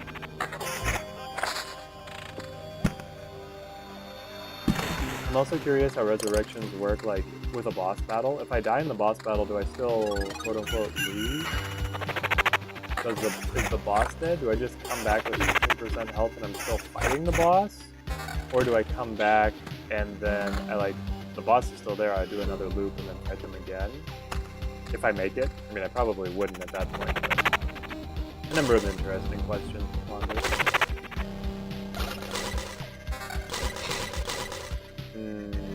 Good summon quality here. And not too much else that's that interesting.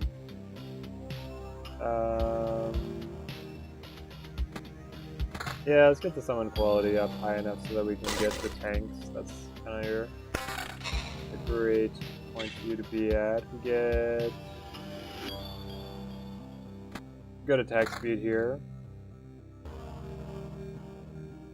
And here, I'm gonna pass on that. Well, it's a level 4 though. Maybe I put it on the ring on the right. Just a little bit. We get the attack speed and we get the summon quality, we lose evasion and regeneration. Seems okay.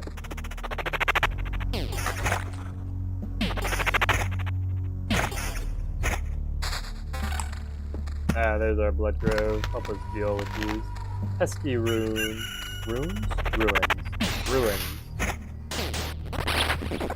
I would really like to have a stronger magic shield. We're on loop 4 and I have a level 2 amulet. Please change. Okay, we keep building the desert. We keep building the forests. And we keep building the meadows. We get our village here. Our first village.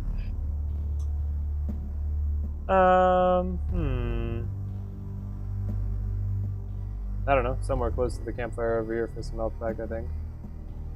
Maybe right there. I'm gonna get a blood grove here and then like a grove here. We have ideas.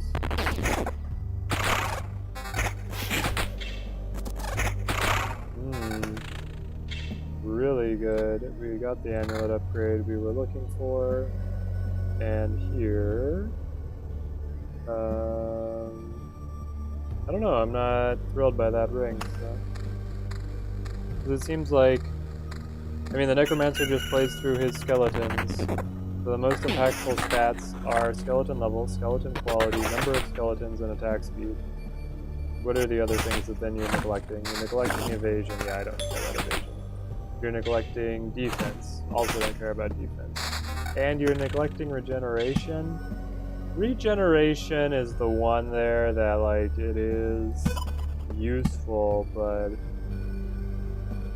I don't mind giving it up. Yeah, so we're gonna build a desert here to finish that 3x3.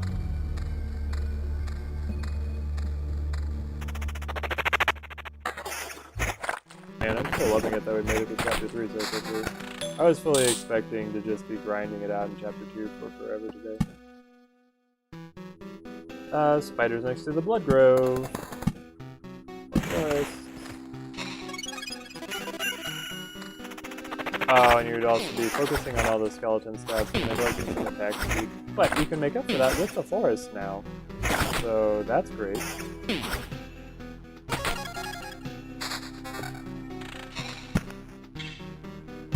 Come on, Ancestral Crypt. I am expecting way too much from this. I think that this is not going to have any interactions. None whatsoever. Fully expecting no interactions. So I can cut our summon quality down by 24% to get the better attack speed, which means we would get them faster. Because our max is 2 right now, the attack speed is really not doing much for us. Okay, that's a ton of items. Oh my god. Okay, and a level up, and a village. Okay, we'll put one over here, break up things a little bit. We'll get a level up here, field practice. I mean, we're already on loop 5 though. But the other ones are trash. So there we go. Guess that wasn't such a hard decision. Here we can get better summon quality, but we lose the attack speed, regeneration, and skeleton level. This seems really good, actually, just stacking the skeleton level super high. We'll take that. This ring, we get quality and skeleton level in addition to evasion and regeneration. So we replace this wimpy ring. And then over here, we have summon quality, attack speed, generation. Okay, I think that works through everything that they gave us. There was a ton of stuff there. We got like 6 items. So I wanted to make sure that we were using the best stuff that we had. And it's still a bit of a mess figuring out what items I want to take here as these characters. Hopefully I get faster as we continue to play. Yeah, I want to put a ruin over here. But I also want a blood grove then.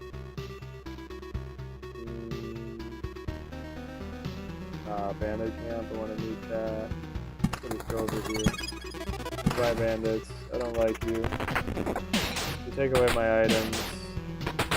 That's the worst defense in any of these games.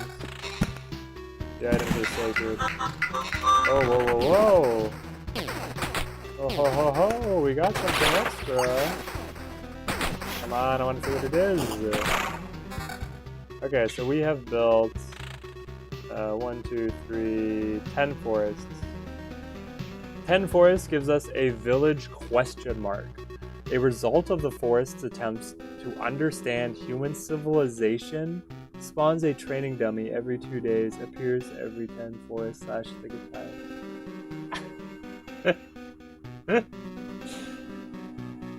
Alright. The plants are becoming human. That is so weird. Does it heal us? We don't have any health lost to be healed back right now. Here's the thing. This is like 2 levels higher.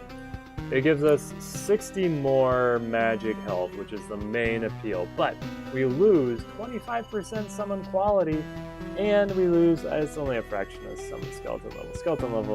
The skeleton level loss there is It hurts to do it. It brings our quality down so much. It didn't make any noise, so it didn't give us a quest. I don't know if it is able to heal us. We went by at full health. I don't usually go through villages at full health, so I don't know if that...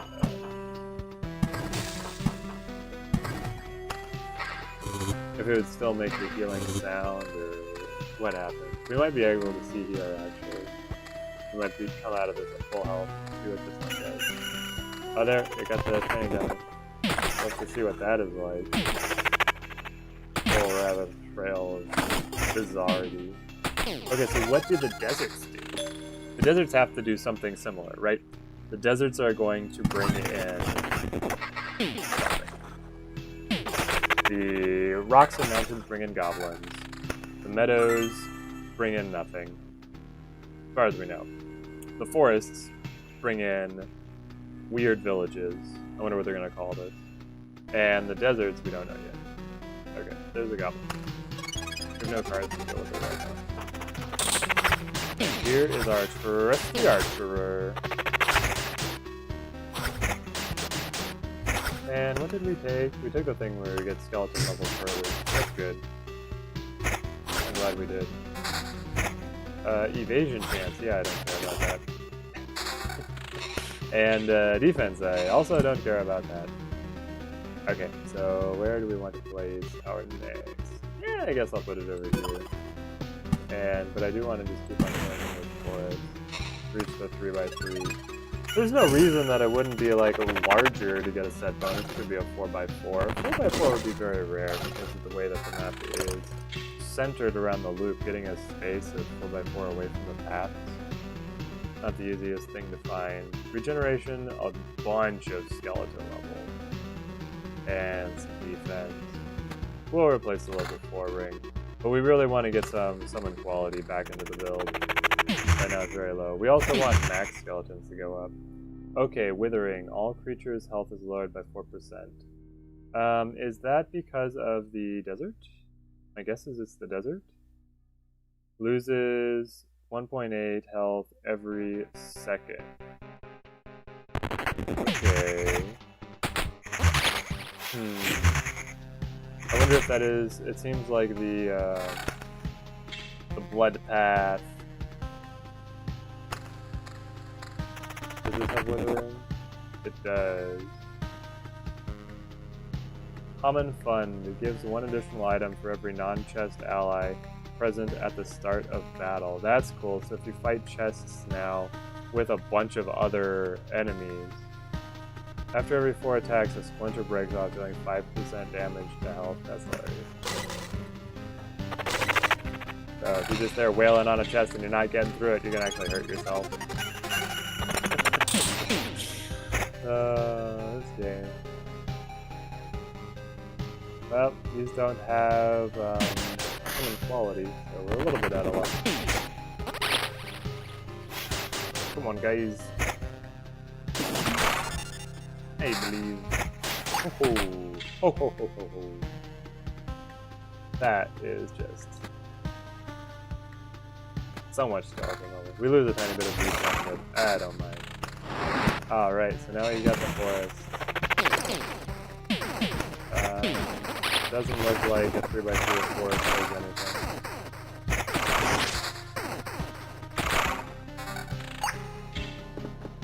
Nope.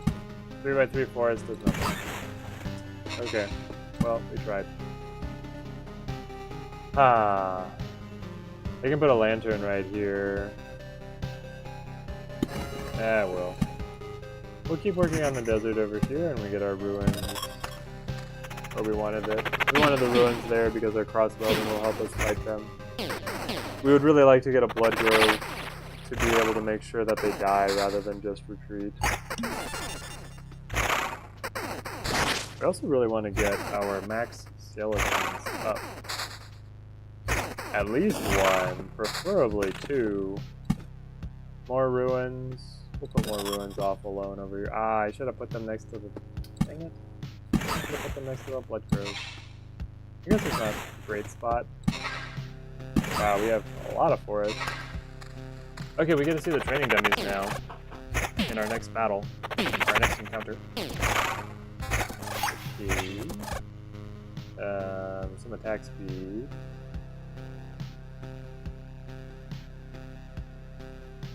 I would take it if our skeleton max was higher.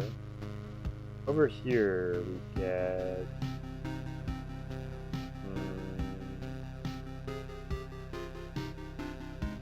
Can I replace the ring on the right? Yeah. What is that? Okay, training dummies. These are brand new. Oh, what? Who are you guys? What are you sneaking around here for? Don't even try to come any closer, you bastard. The forest ain't looking for you. It doesn't need ya. Just try and touch me and there'll be nothing but splinters left of you. But there won't even be a splinter left when I get to you. I'm getting tired of this. Wooden Warrior. Artificial life. He's a doppelganger. 100% chance to counterattack. Oh no. Spikes. Anyone directly attacking this creature will receive 24 health of damage back. Hardening. Gets plus defense for 3 seconds after being hit. The effect can stack. And... oh, wow. Okay. So they are guaranteed. Oh, but they have 0 attack speed.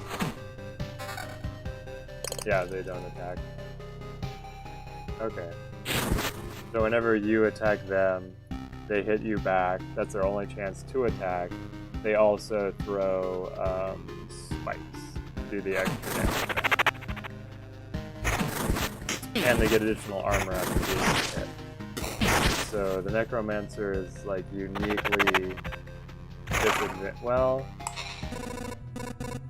now some log is trying to attack me and thinks that I deserve it. More of this and I'll start to question the whole idea of saving the world. Yep, same.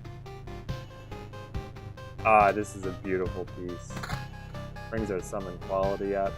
Brings our magical shield up. Excellent addition to our build. Absolutely what we wanted. Okay. We got another grove here. Probably next to the blood grove it goes. Yeah. That's the play. That's the play for now. Ooh, all these slimes. Was it chance that there were that many, or is there something influencing them? I wonder if in Chapter 3 they spawn more often. No, it's still a 5% chance. Okay, well, all these items are trash.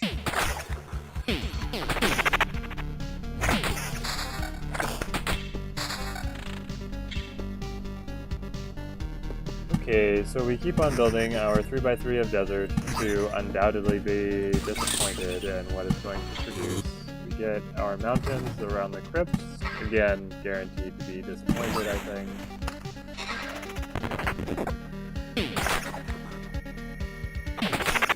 We are at 6, 7, 8 deserts, and it appears that 10 is usually when a unique piece will be added to the map. So we'll see how that goes. A spider's nest, we'll put that over here. And a road lantern. Do we have any goblins to suppress or something else that we don't like? Not really, I might just hang on to that for right now. The meadow, we want to finish up this again, swimming meadow. Good. There we go. Okay. Fight the goblins. Goblins are still managing to be one of the worst encounters. Even though they took the penalty with confusion on the last chapter increase.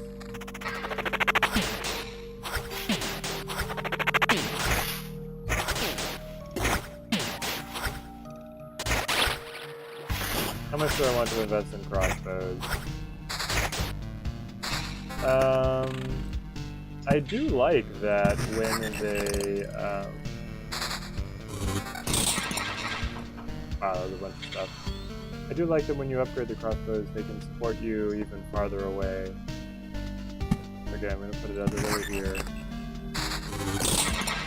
And then these are all still underleveled, so thanks but no thanks. Deserts don't seem to spawn anything. So we've placed down more than 10. Goblin camp is every 10, and this village is every 10. But I don't see anything for all the deserts. It could be some other interaction, but we just don't have it yet.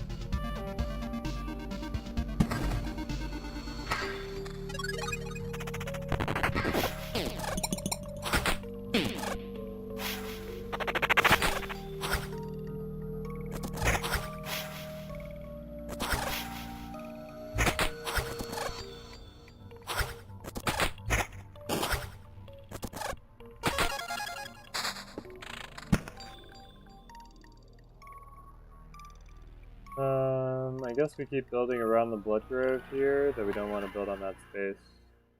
Building the grove here is bad because it'll bring the wolves over and then they can be supported. Maybe I just build it over here because it's in a spot that gets them impressed. Honestly, that's probably okay. Oh, I want to build it around chests. That's what I want. I want to get more enemies here because they have common funding. Now they give me extra items for their allies at the start of battle.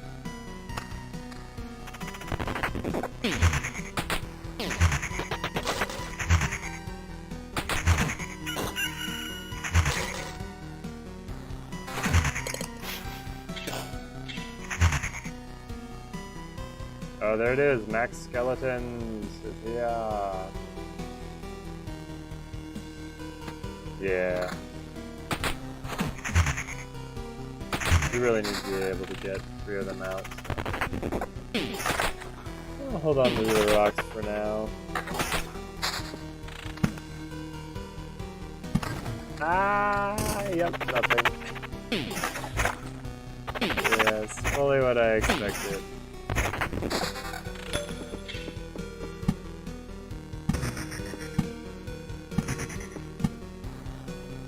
At first I was like, ooh, there's so many combination potentials, but then remembering like the encyclopedia and how few locked entries there still are, I was like, there's not that many secrets left. Like, this card is so special, they're not going to have different variants of it depending on what you put around it.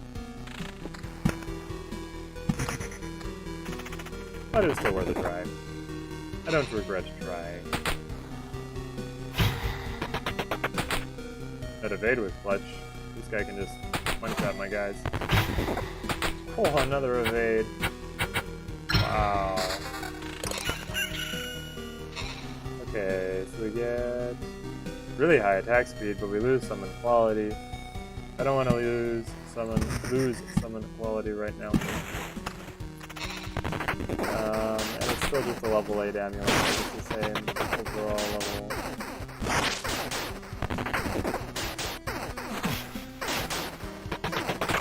Trade our regeneration. Well, we're doing good attack speed. I think that this run is doing really well because the forest is giving us so much attack speed. Max skeletons +1 for an 8 level ring. I thought that at level 8 I'd be getting like an additional 3. That's the only stat you're giving me, and you're giving me +1. This ring is garbage. Wow. Very disappointing. It must be very hard to get a lot of summons there.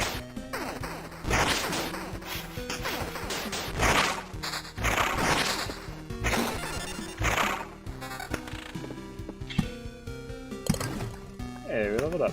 We leveled up a while ago. I'll take second thoughts and see a new set. Like, this is good, but I want to see more stuff. Ooh, we can heal off of the skeleton deaths, which is definitely good, or we can get that counter attack rolling.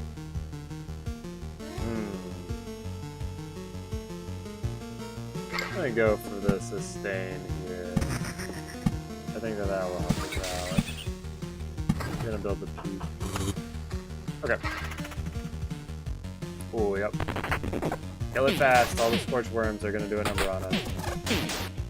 Come on, get it. Oh, why is he evading so much? Yeah. Skeleton level is so high. Like, we are over leveled at this point for the skeletons. 8.68 on week 7. So they're a full level and a half over their opponents. That is so good. Okay. We can get a lot of summon quality. We can get higher max skeletons. Do that. Okay, so we're up to 4 max skeletons.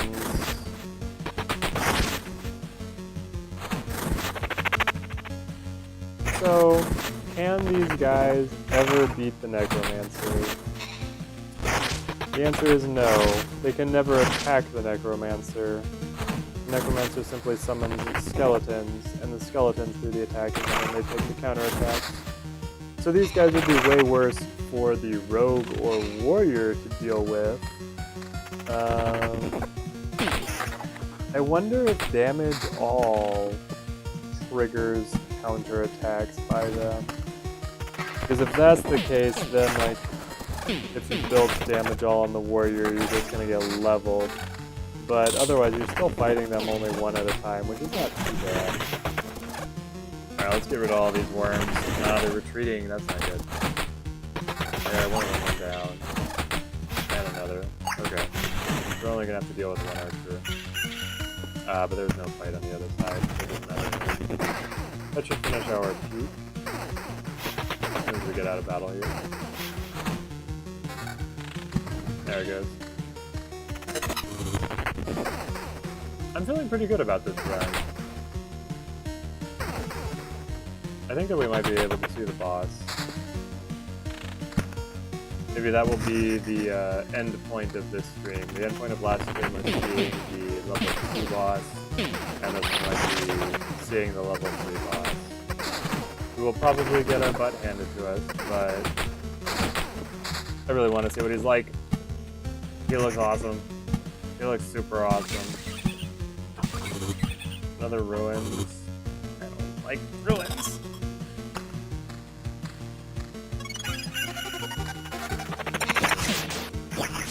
So we have a level 6 ranger want to replace for sure.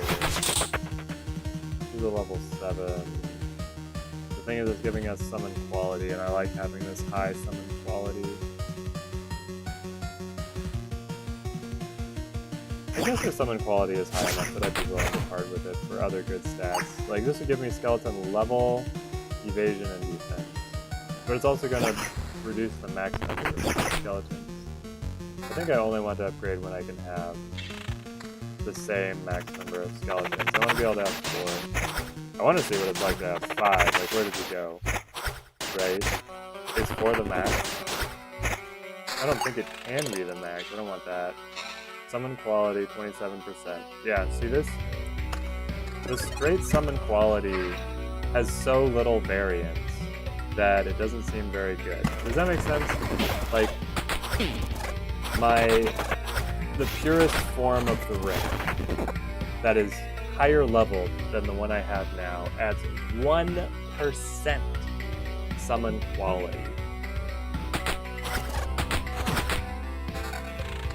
So you always want to find summon quality as a secondary stat. You also always want to find max skeleton as a secondary stat. Because they are just as good as secondary stats than as primary stats. We've collected so much stuff. We still have a long way to go to face the boss though. Like, I don't know, things might really ramp up here. Let's see. The withering. I hope that affects the boss. Oh, max skeletons. Okay, we're gonna do it. Where is... Okay, now we just have to make sure that we get to it. Bring in the 5 skeletons. Where does he go? I don't think we're gonna get at this battle. Oh, he submerged. We get a chance. No, we won too quickly.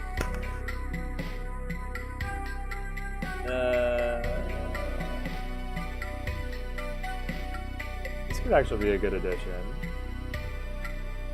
Max skeleton, still there. No, we lose summon quality. It doesn't have any summon quality on it. And both of our rings do right now. Okay, we're not gonna move it. Okay, this could be it.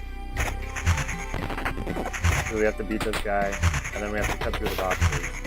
We'll probably get to our 5.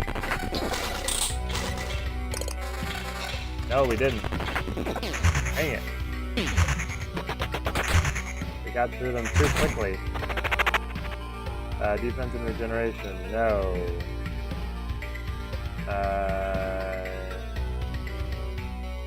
Yeah, not what I want.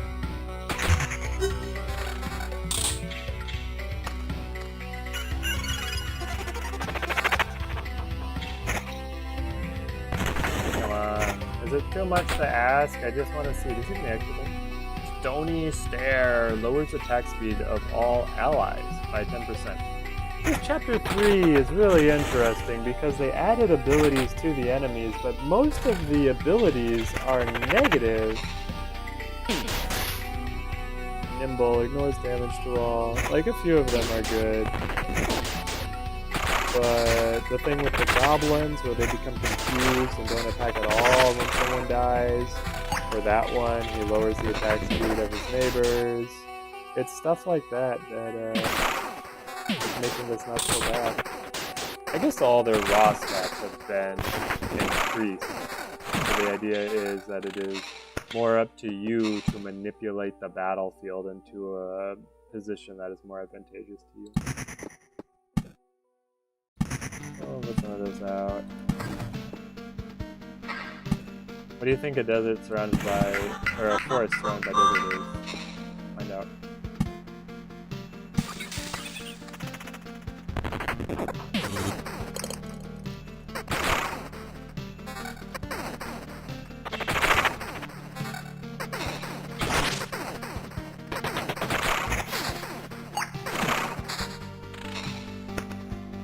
We went to the village.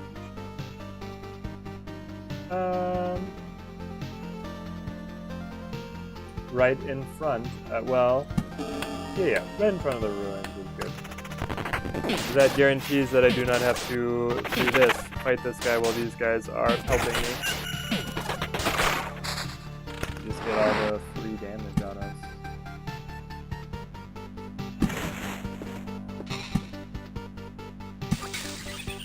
Anything I want to Oblivion? I don't think so. They got... This is actually really dangerous. Well, so he's slowing down all their attacks.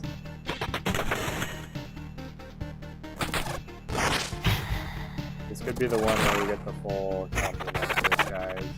Summon one more. Come on. Come on, there it is. Ah, it's an archerer. 81 damage. Attacking every 2 seconds. That's cool. That's really cool. Yeah, Gift of Blood for sure. And then I want this. It does connect to the forest. That's cool. I'll put a meadow over there for this reason. Now we have to fight the harpy. Okay, let's say that we prioritize fighting the harpy then. Oh, this came in. I didn't see that this came in. It's not good. Okay. It is not good. It gives us stats that we don't care about.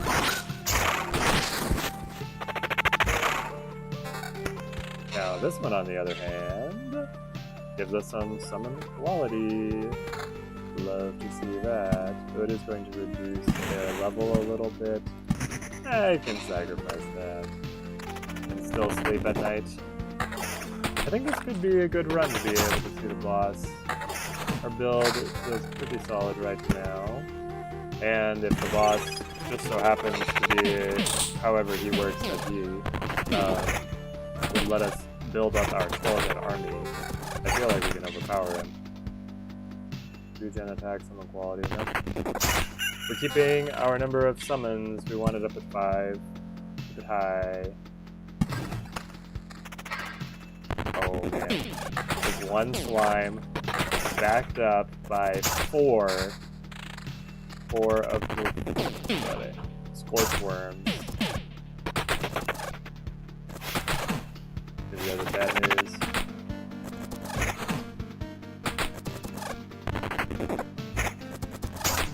It seems like as long as you are smart about not getting battles right in front of their space, then you can deal with them pretty well.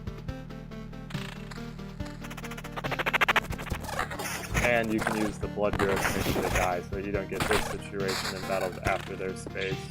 So as long as you're smart in managing how you build, you can deal with them without too much trouble.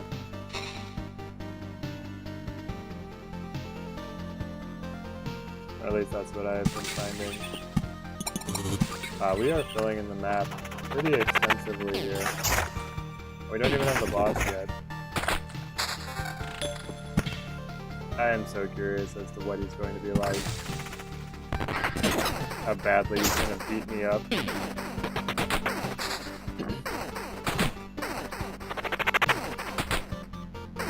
Are there any skills that I would really like to see before I fight him?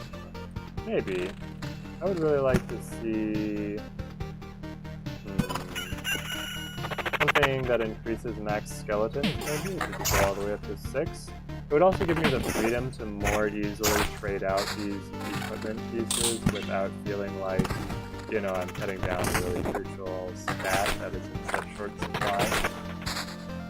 It's probably my pick. I got shoe nails. Okay, nails for shoes. Interesting.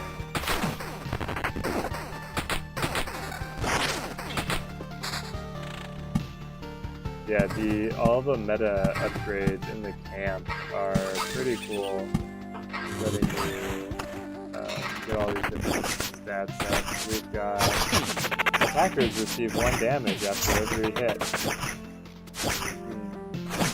Okay. Increases damage done to boss by 4%. Wow, that's good. Really good.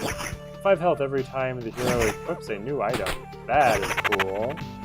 And 1% health for passing the campfire, but max health is lowered by 2% from the base amount. Okay. Now, is that every time I pass? Is that every loop again that I'm going to lose 2% health for getting a 1% heal? That'll be interesting to test. Okay, so another village here. We get the sand dunes, keep on surrounding the thicket or whatever. And yeah, we'll build another ruin right here next to the blood grove.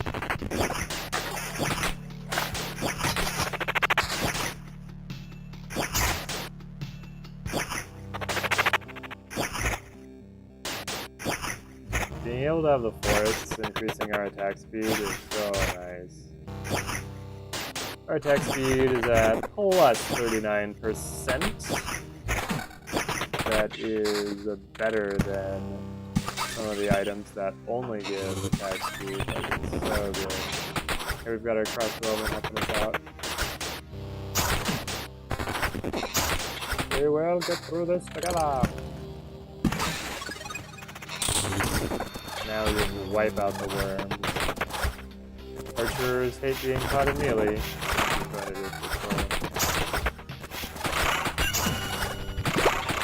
So it looks like we're going to fight the boss at the end of this loop.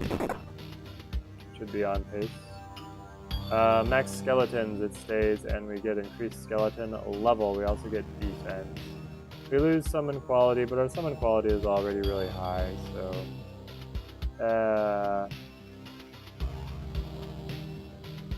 we'll bring it over. That keeps our skeleton level in line with what we're on. Even though their quality is going to go down a little bit, that's okay.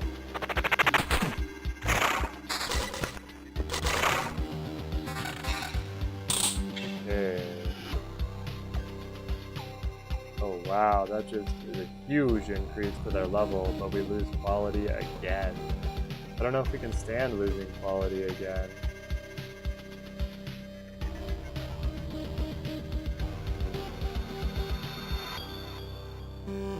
Just so much to the level.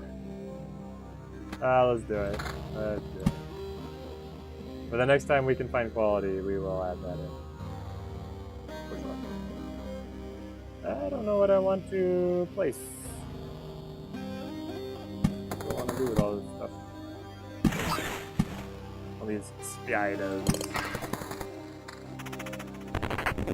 Okay. Please, oh please. Make it through this loop. We should be set up to do very well this loop. We have full health potions. And just the forest only gives me the treasury. Of course it does. Okay, so we broke up in the chest, so they both submerged. Now they're turning into ghosts. Wow, that's like a full recycle there on the item. Okay, we'll get this, we'll actually build it up here, and then we will finish out this one, and then we get the battlefield up here. What are the new items that we got? Evasion.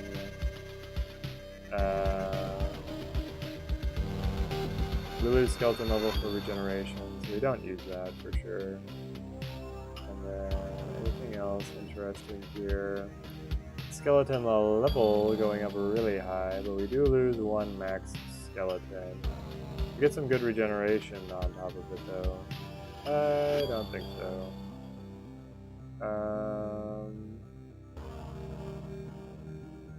Yeah, it looks like we didn't get anything that was gonna replace what we have. We do have these two things at level 8. We would really like to upgrade those to level 9 or 10. This is the ghost. Predictable has 28% chance of missing regardless of targets. Wow. Yeah, so it seems like a lot of the third abilities, just kind of across the board, are negative for the enemy. I'm a little surprised. There's another question mark village. I wonder what happens if, like, could you build wheat fields off of one of those? That would be really interesting to see. Okay, so we get the same summon quality, we have evasion, and a little bit. We lose some attack speed. We also lose the max skeleton, which is the whole point of the link. Yeah, the Necromancer's build is very interesting because of how the summon quality seems to max out very quickly, and also the number of summons. Like, those two stats are extremely important, and they hit their max values very quickly, and they also just like clog up a lot of your build. They make it hard to switch your build around. Select more desert, please. Finish this off. Good to see if this thicket turns into anything cool. We are so close to filling up the entire map. I'm sure there's an achievement for it. I don't think we will actually do it though.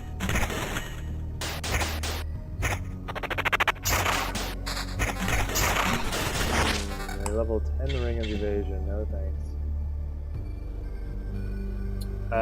That is weaker. Yeah. Okay, we really took a beating there.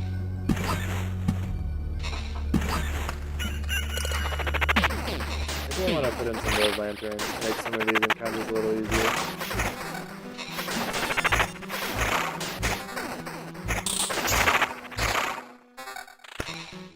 Yeah, with 3 road lanterns we should figure out where to put some. So we should make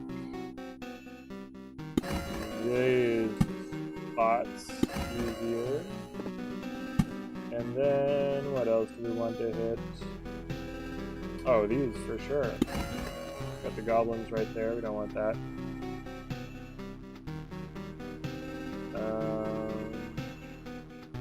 There we go.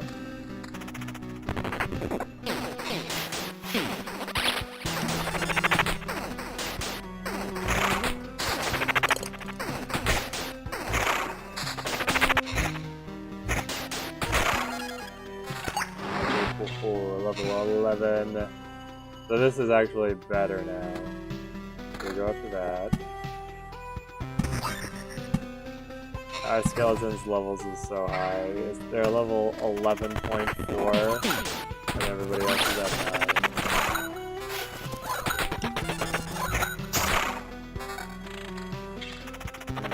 9. Our health is not looking so good. I don't know if we're going to be able to make it around. Oh, we were doing so well, and then this last loop, things have really come crashing down on us. Okay, we need something that's going to give us some regeneration back, and we're going to have to sacrifice a max skeleton to be able to get it, I think. So I could just bring up my magic health a ton. I think I do that. That's the play. We'll have a much bigger shield going into all these battles.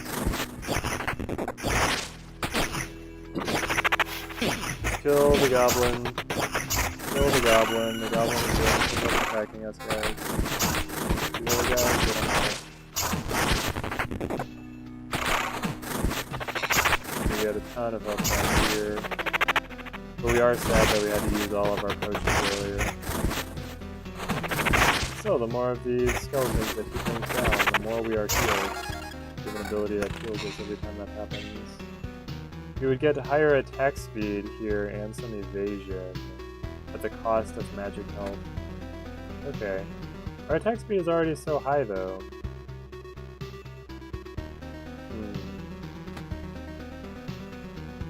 I'll take just the raw shield.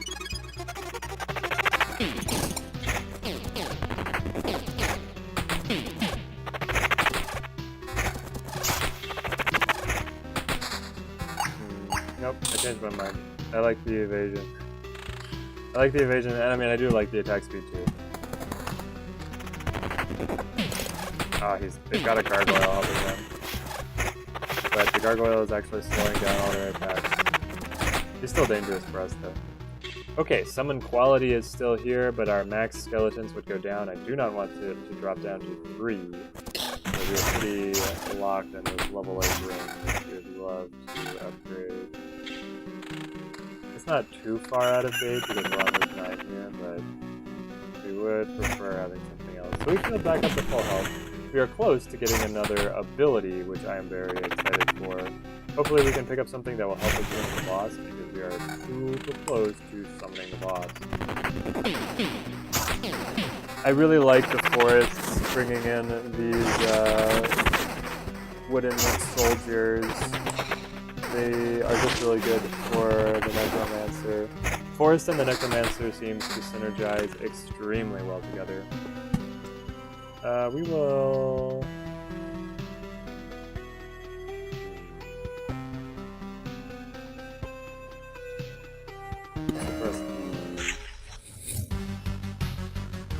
Hey, the incursion radiates with powerful energy that devours space and time itself. It's time to face the destiny of this world.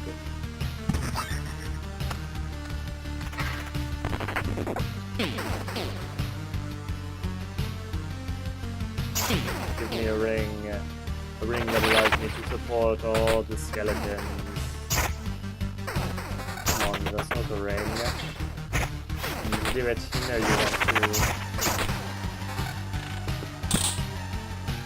I don't know if we're going to be able to finish this treasury. We are very close. One more. It should be enough.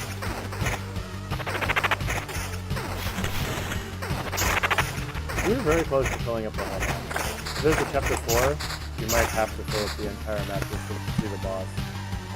There's only one spot to spawn that. That's cool. Okay. I don't know if we're gonna get to finish down here. Oh, we got a little bit of stuff. Okay. There's a chance. So you're saying there is a chance. Did any of these give us a skeleton? No, it they did not. Yeah, without being able to have higher max skeletons, I don't want to switch to any of these. Okay, please do not destroy any of my super important items. Oh, I didn't get to be so mad if they do. I'm just watching the items so closely. Okay, very good for now. There are no other bandits, so we're okay. Just for that, I'm gonna move them. Got mad. Nuked them in my wrath. You guys ever played Gemcraft? Tower defense games. This game is like the opposite of the tower defense game. It's interesting. It fits into like, it tangentially fits that category pretty well, actually. Anyway, there's a popular unseen air, a permanent 0.5 bonus to energy armor for every summoned skeleton. Laying down one's life, any direct damage to the hero would be equally split between the skeletons and the horde. So the horde will come into play as soon as we fight the boss. It gives us a great start against the boss.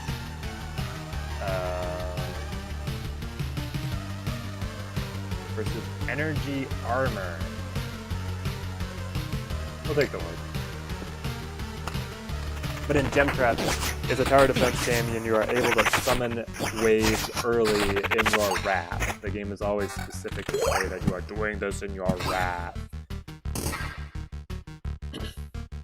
And then you get like a score multiplier and difficulty multiplier. It's a very clever game. They came out with a Steam version of the game a while ago. I never quite got around to playing it. I got sidetracked by balloons.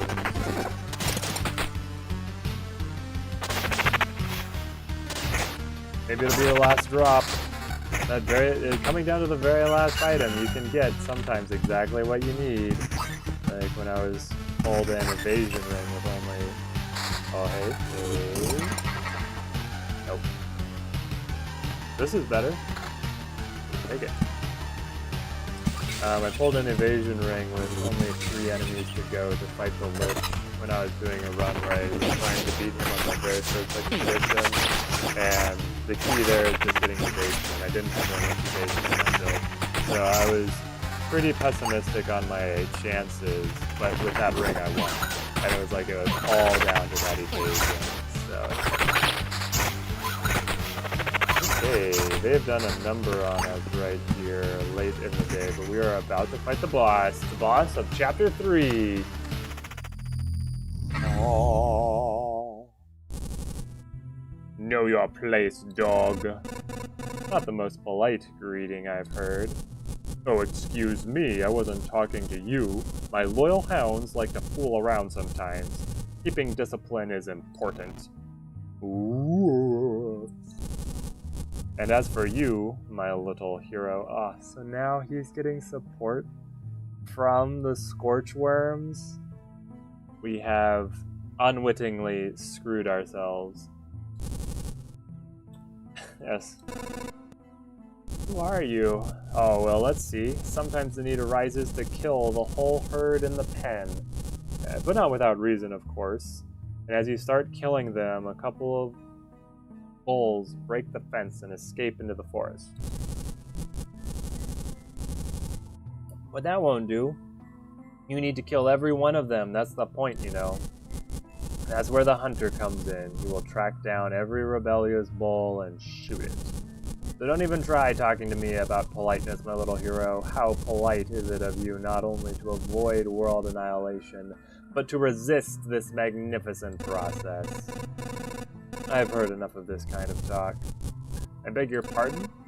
All of you have this wonderful and profound motivation to participate in this cataclysm, and every one of you ignores the fact that we all want to keep living. It stinks to be exterminated, you know. Frankly speaking, I don't give a damn. I just enjoy hunting. Now, if you'll excuse me, I will feed the remains of your world to my hounds.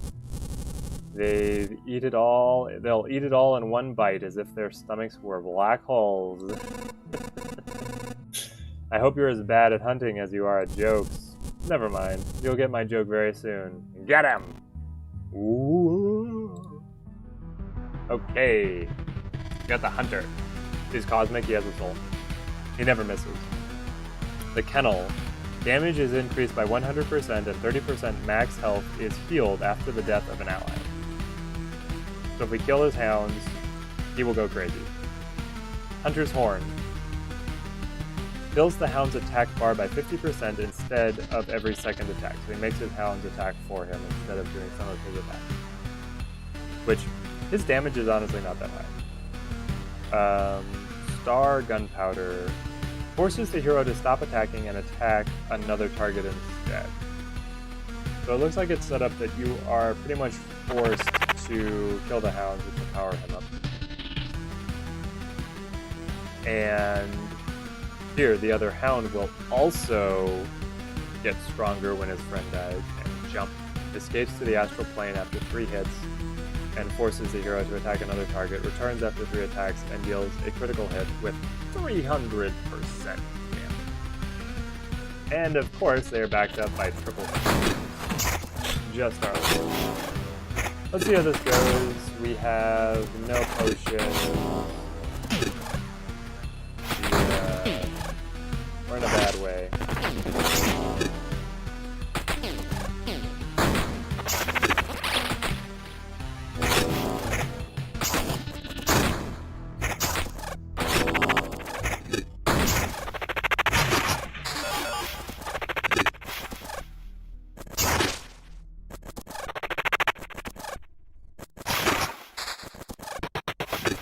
Hey ho.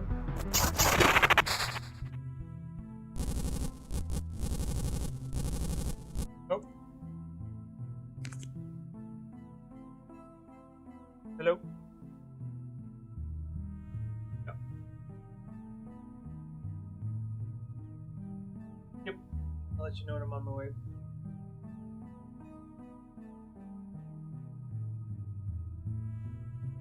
We can.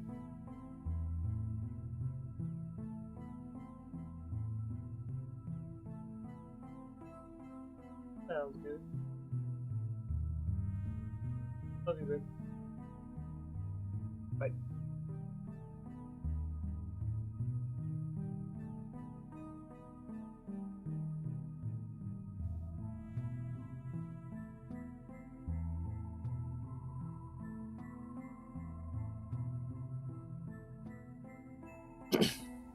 Sorry about that, guys. Again, you never miss the call from the missus.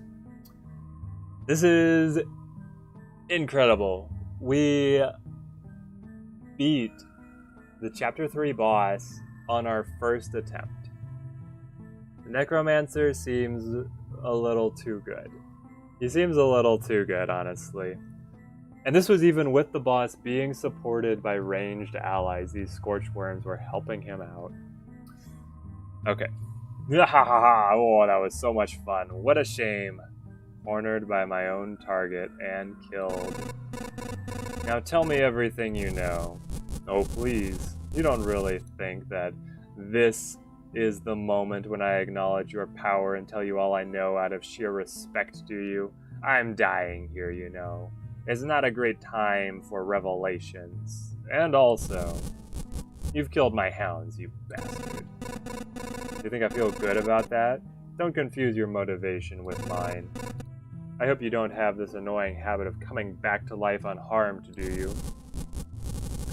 Right now, while I'm still dying, a new body has already been made for me in the heart of the greatest black hole.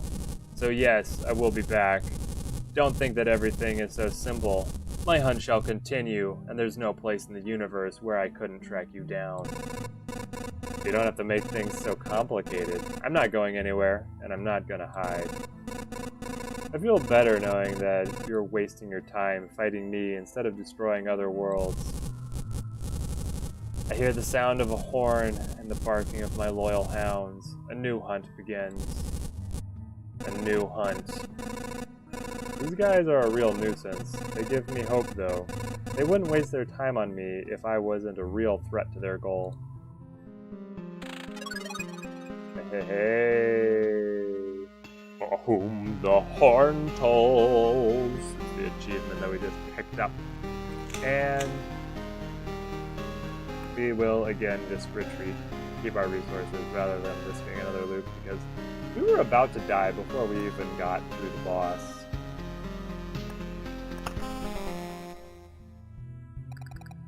What happened? Why the shocked face?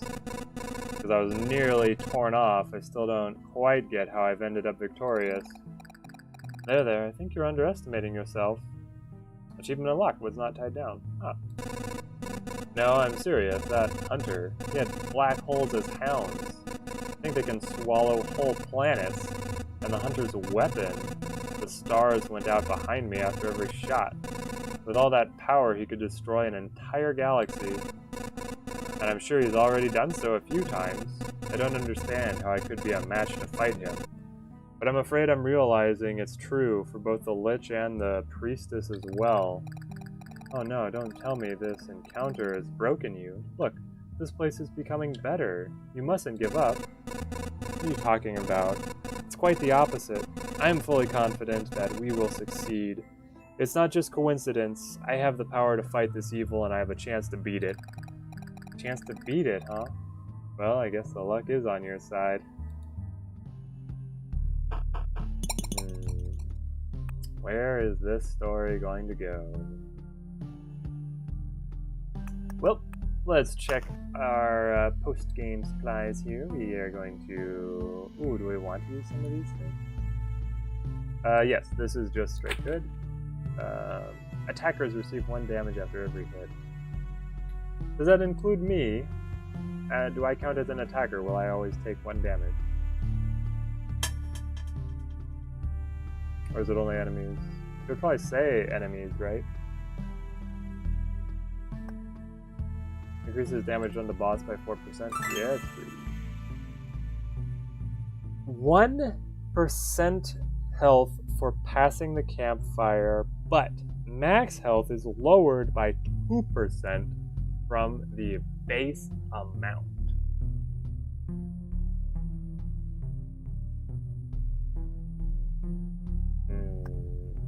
I'm gonna leave these off for now. Okay, so we got a village. Yeah, it's just a village question mark. Interesting.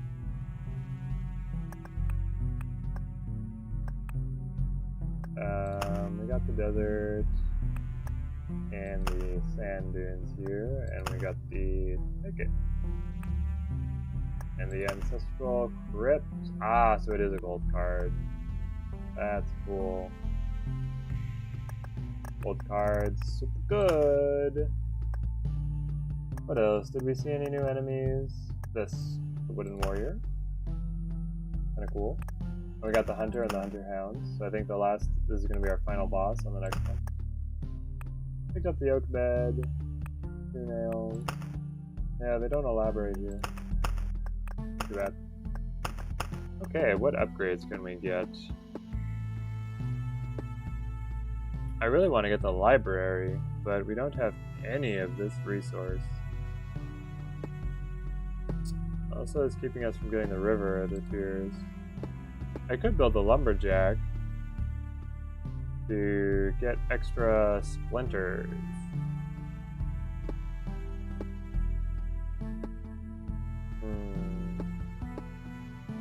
But I can also get... Yeah, we want the smelter.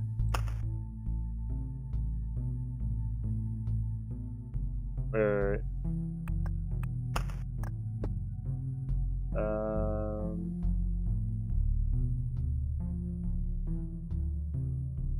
In addition to the forge, smithy, cemetery, crypt. Oh no.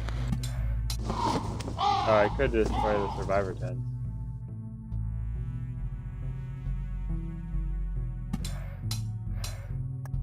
I think. Like if I go build smelter.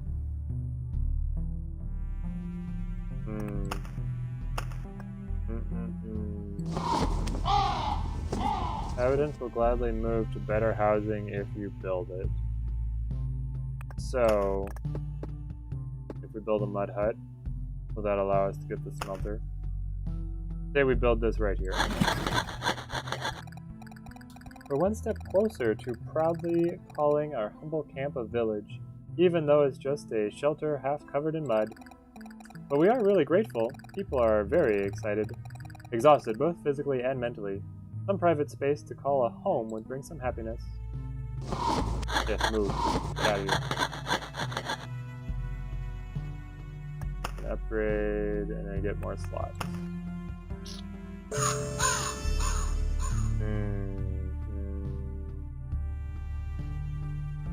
Okay. It looks like I'm gonna have to dismantle the cemetery then.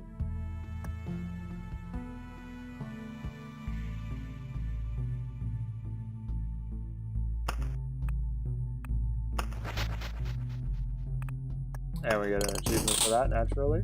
So we'll build us a melter. Yo ho ho, what a nice smelting barrels. Throw in some more coal, scrap metal away. Hey lad, you know what's the secret of sturdy armor? It's sturdy body beneath it. Ha ha, I can't make everything sturdier. Even a simple shirt or some socks. Which do you prefer? We'll travel far under a sail like this. No storm will stop you, and you know why? Because the storm will be on your side, laddie. Love it. And now we want to rebuild the cemetery. Have to have a place for the dead people. Okay, I do want to just super quick see our new toys, but we will not do another expedition. This is just winding down here. Alright, so we beat them. Oh, chapter 4. It fills in the top here. I think this is the last chapter. Enemies have 3 to 4 abilities. They have plus 10% strength, the same growth per loop, bonus resources, and no limit on the resources you farm. That is the ticket. Okay, what are these new toys? So we have the Arsenal, central hub for the true masters of Warcraft. They can teach anyone to fight with any weapon, creates an additional item slot, lowers its quality by 15%. How does it lower its quality? Okay. An additional item slot is like totally game breaking.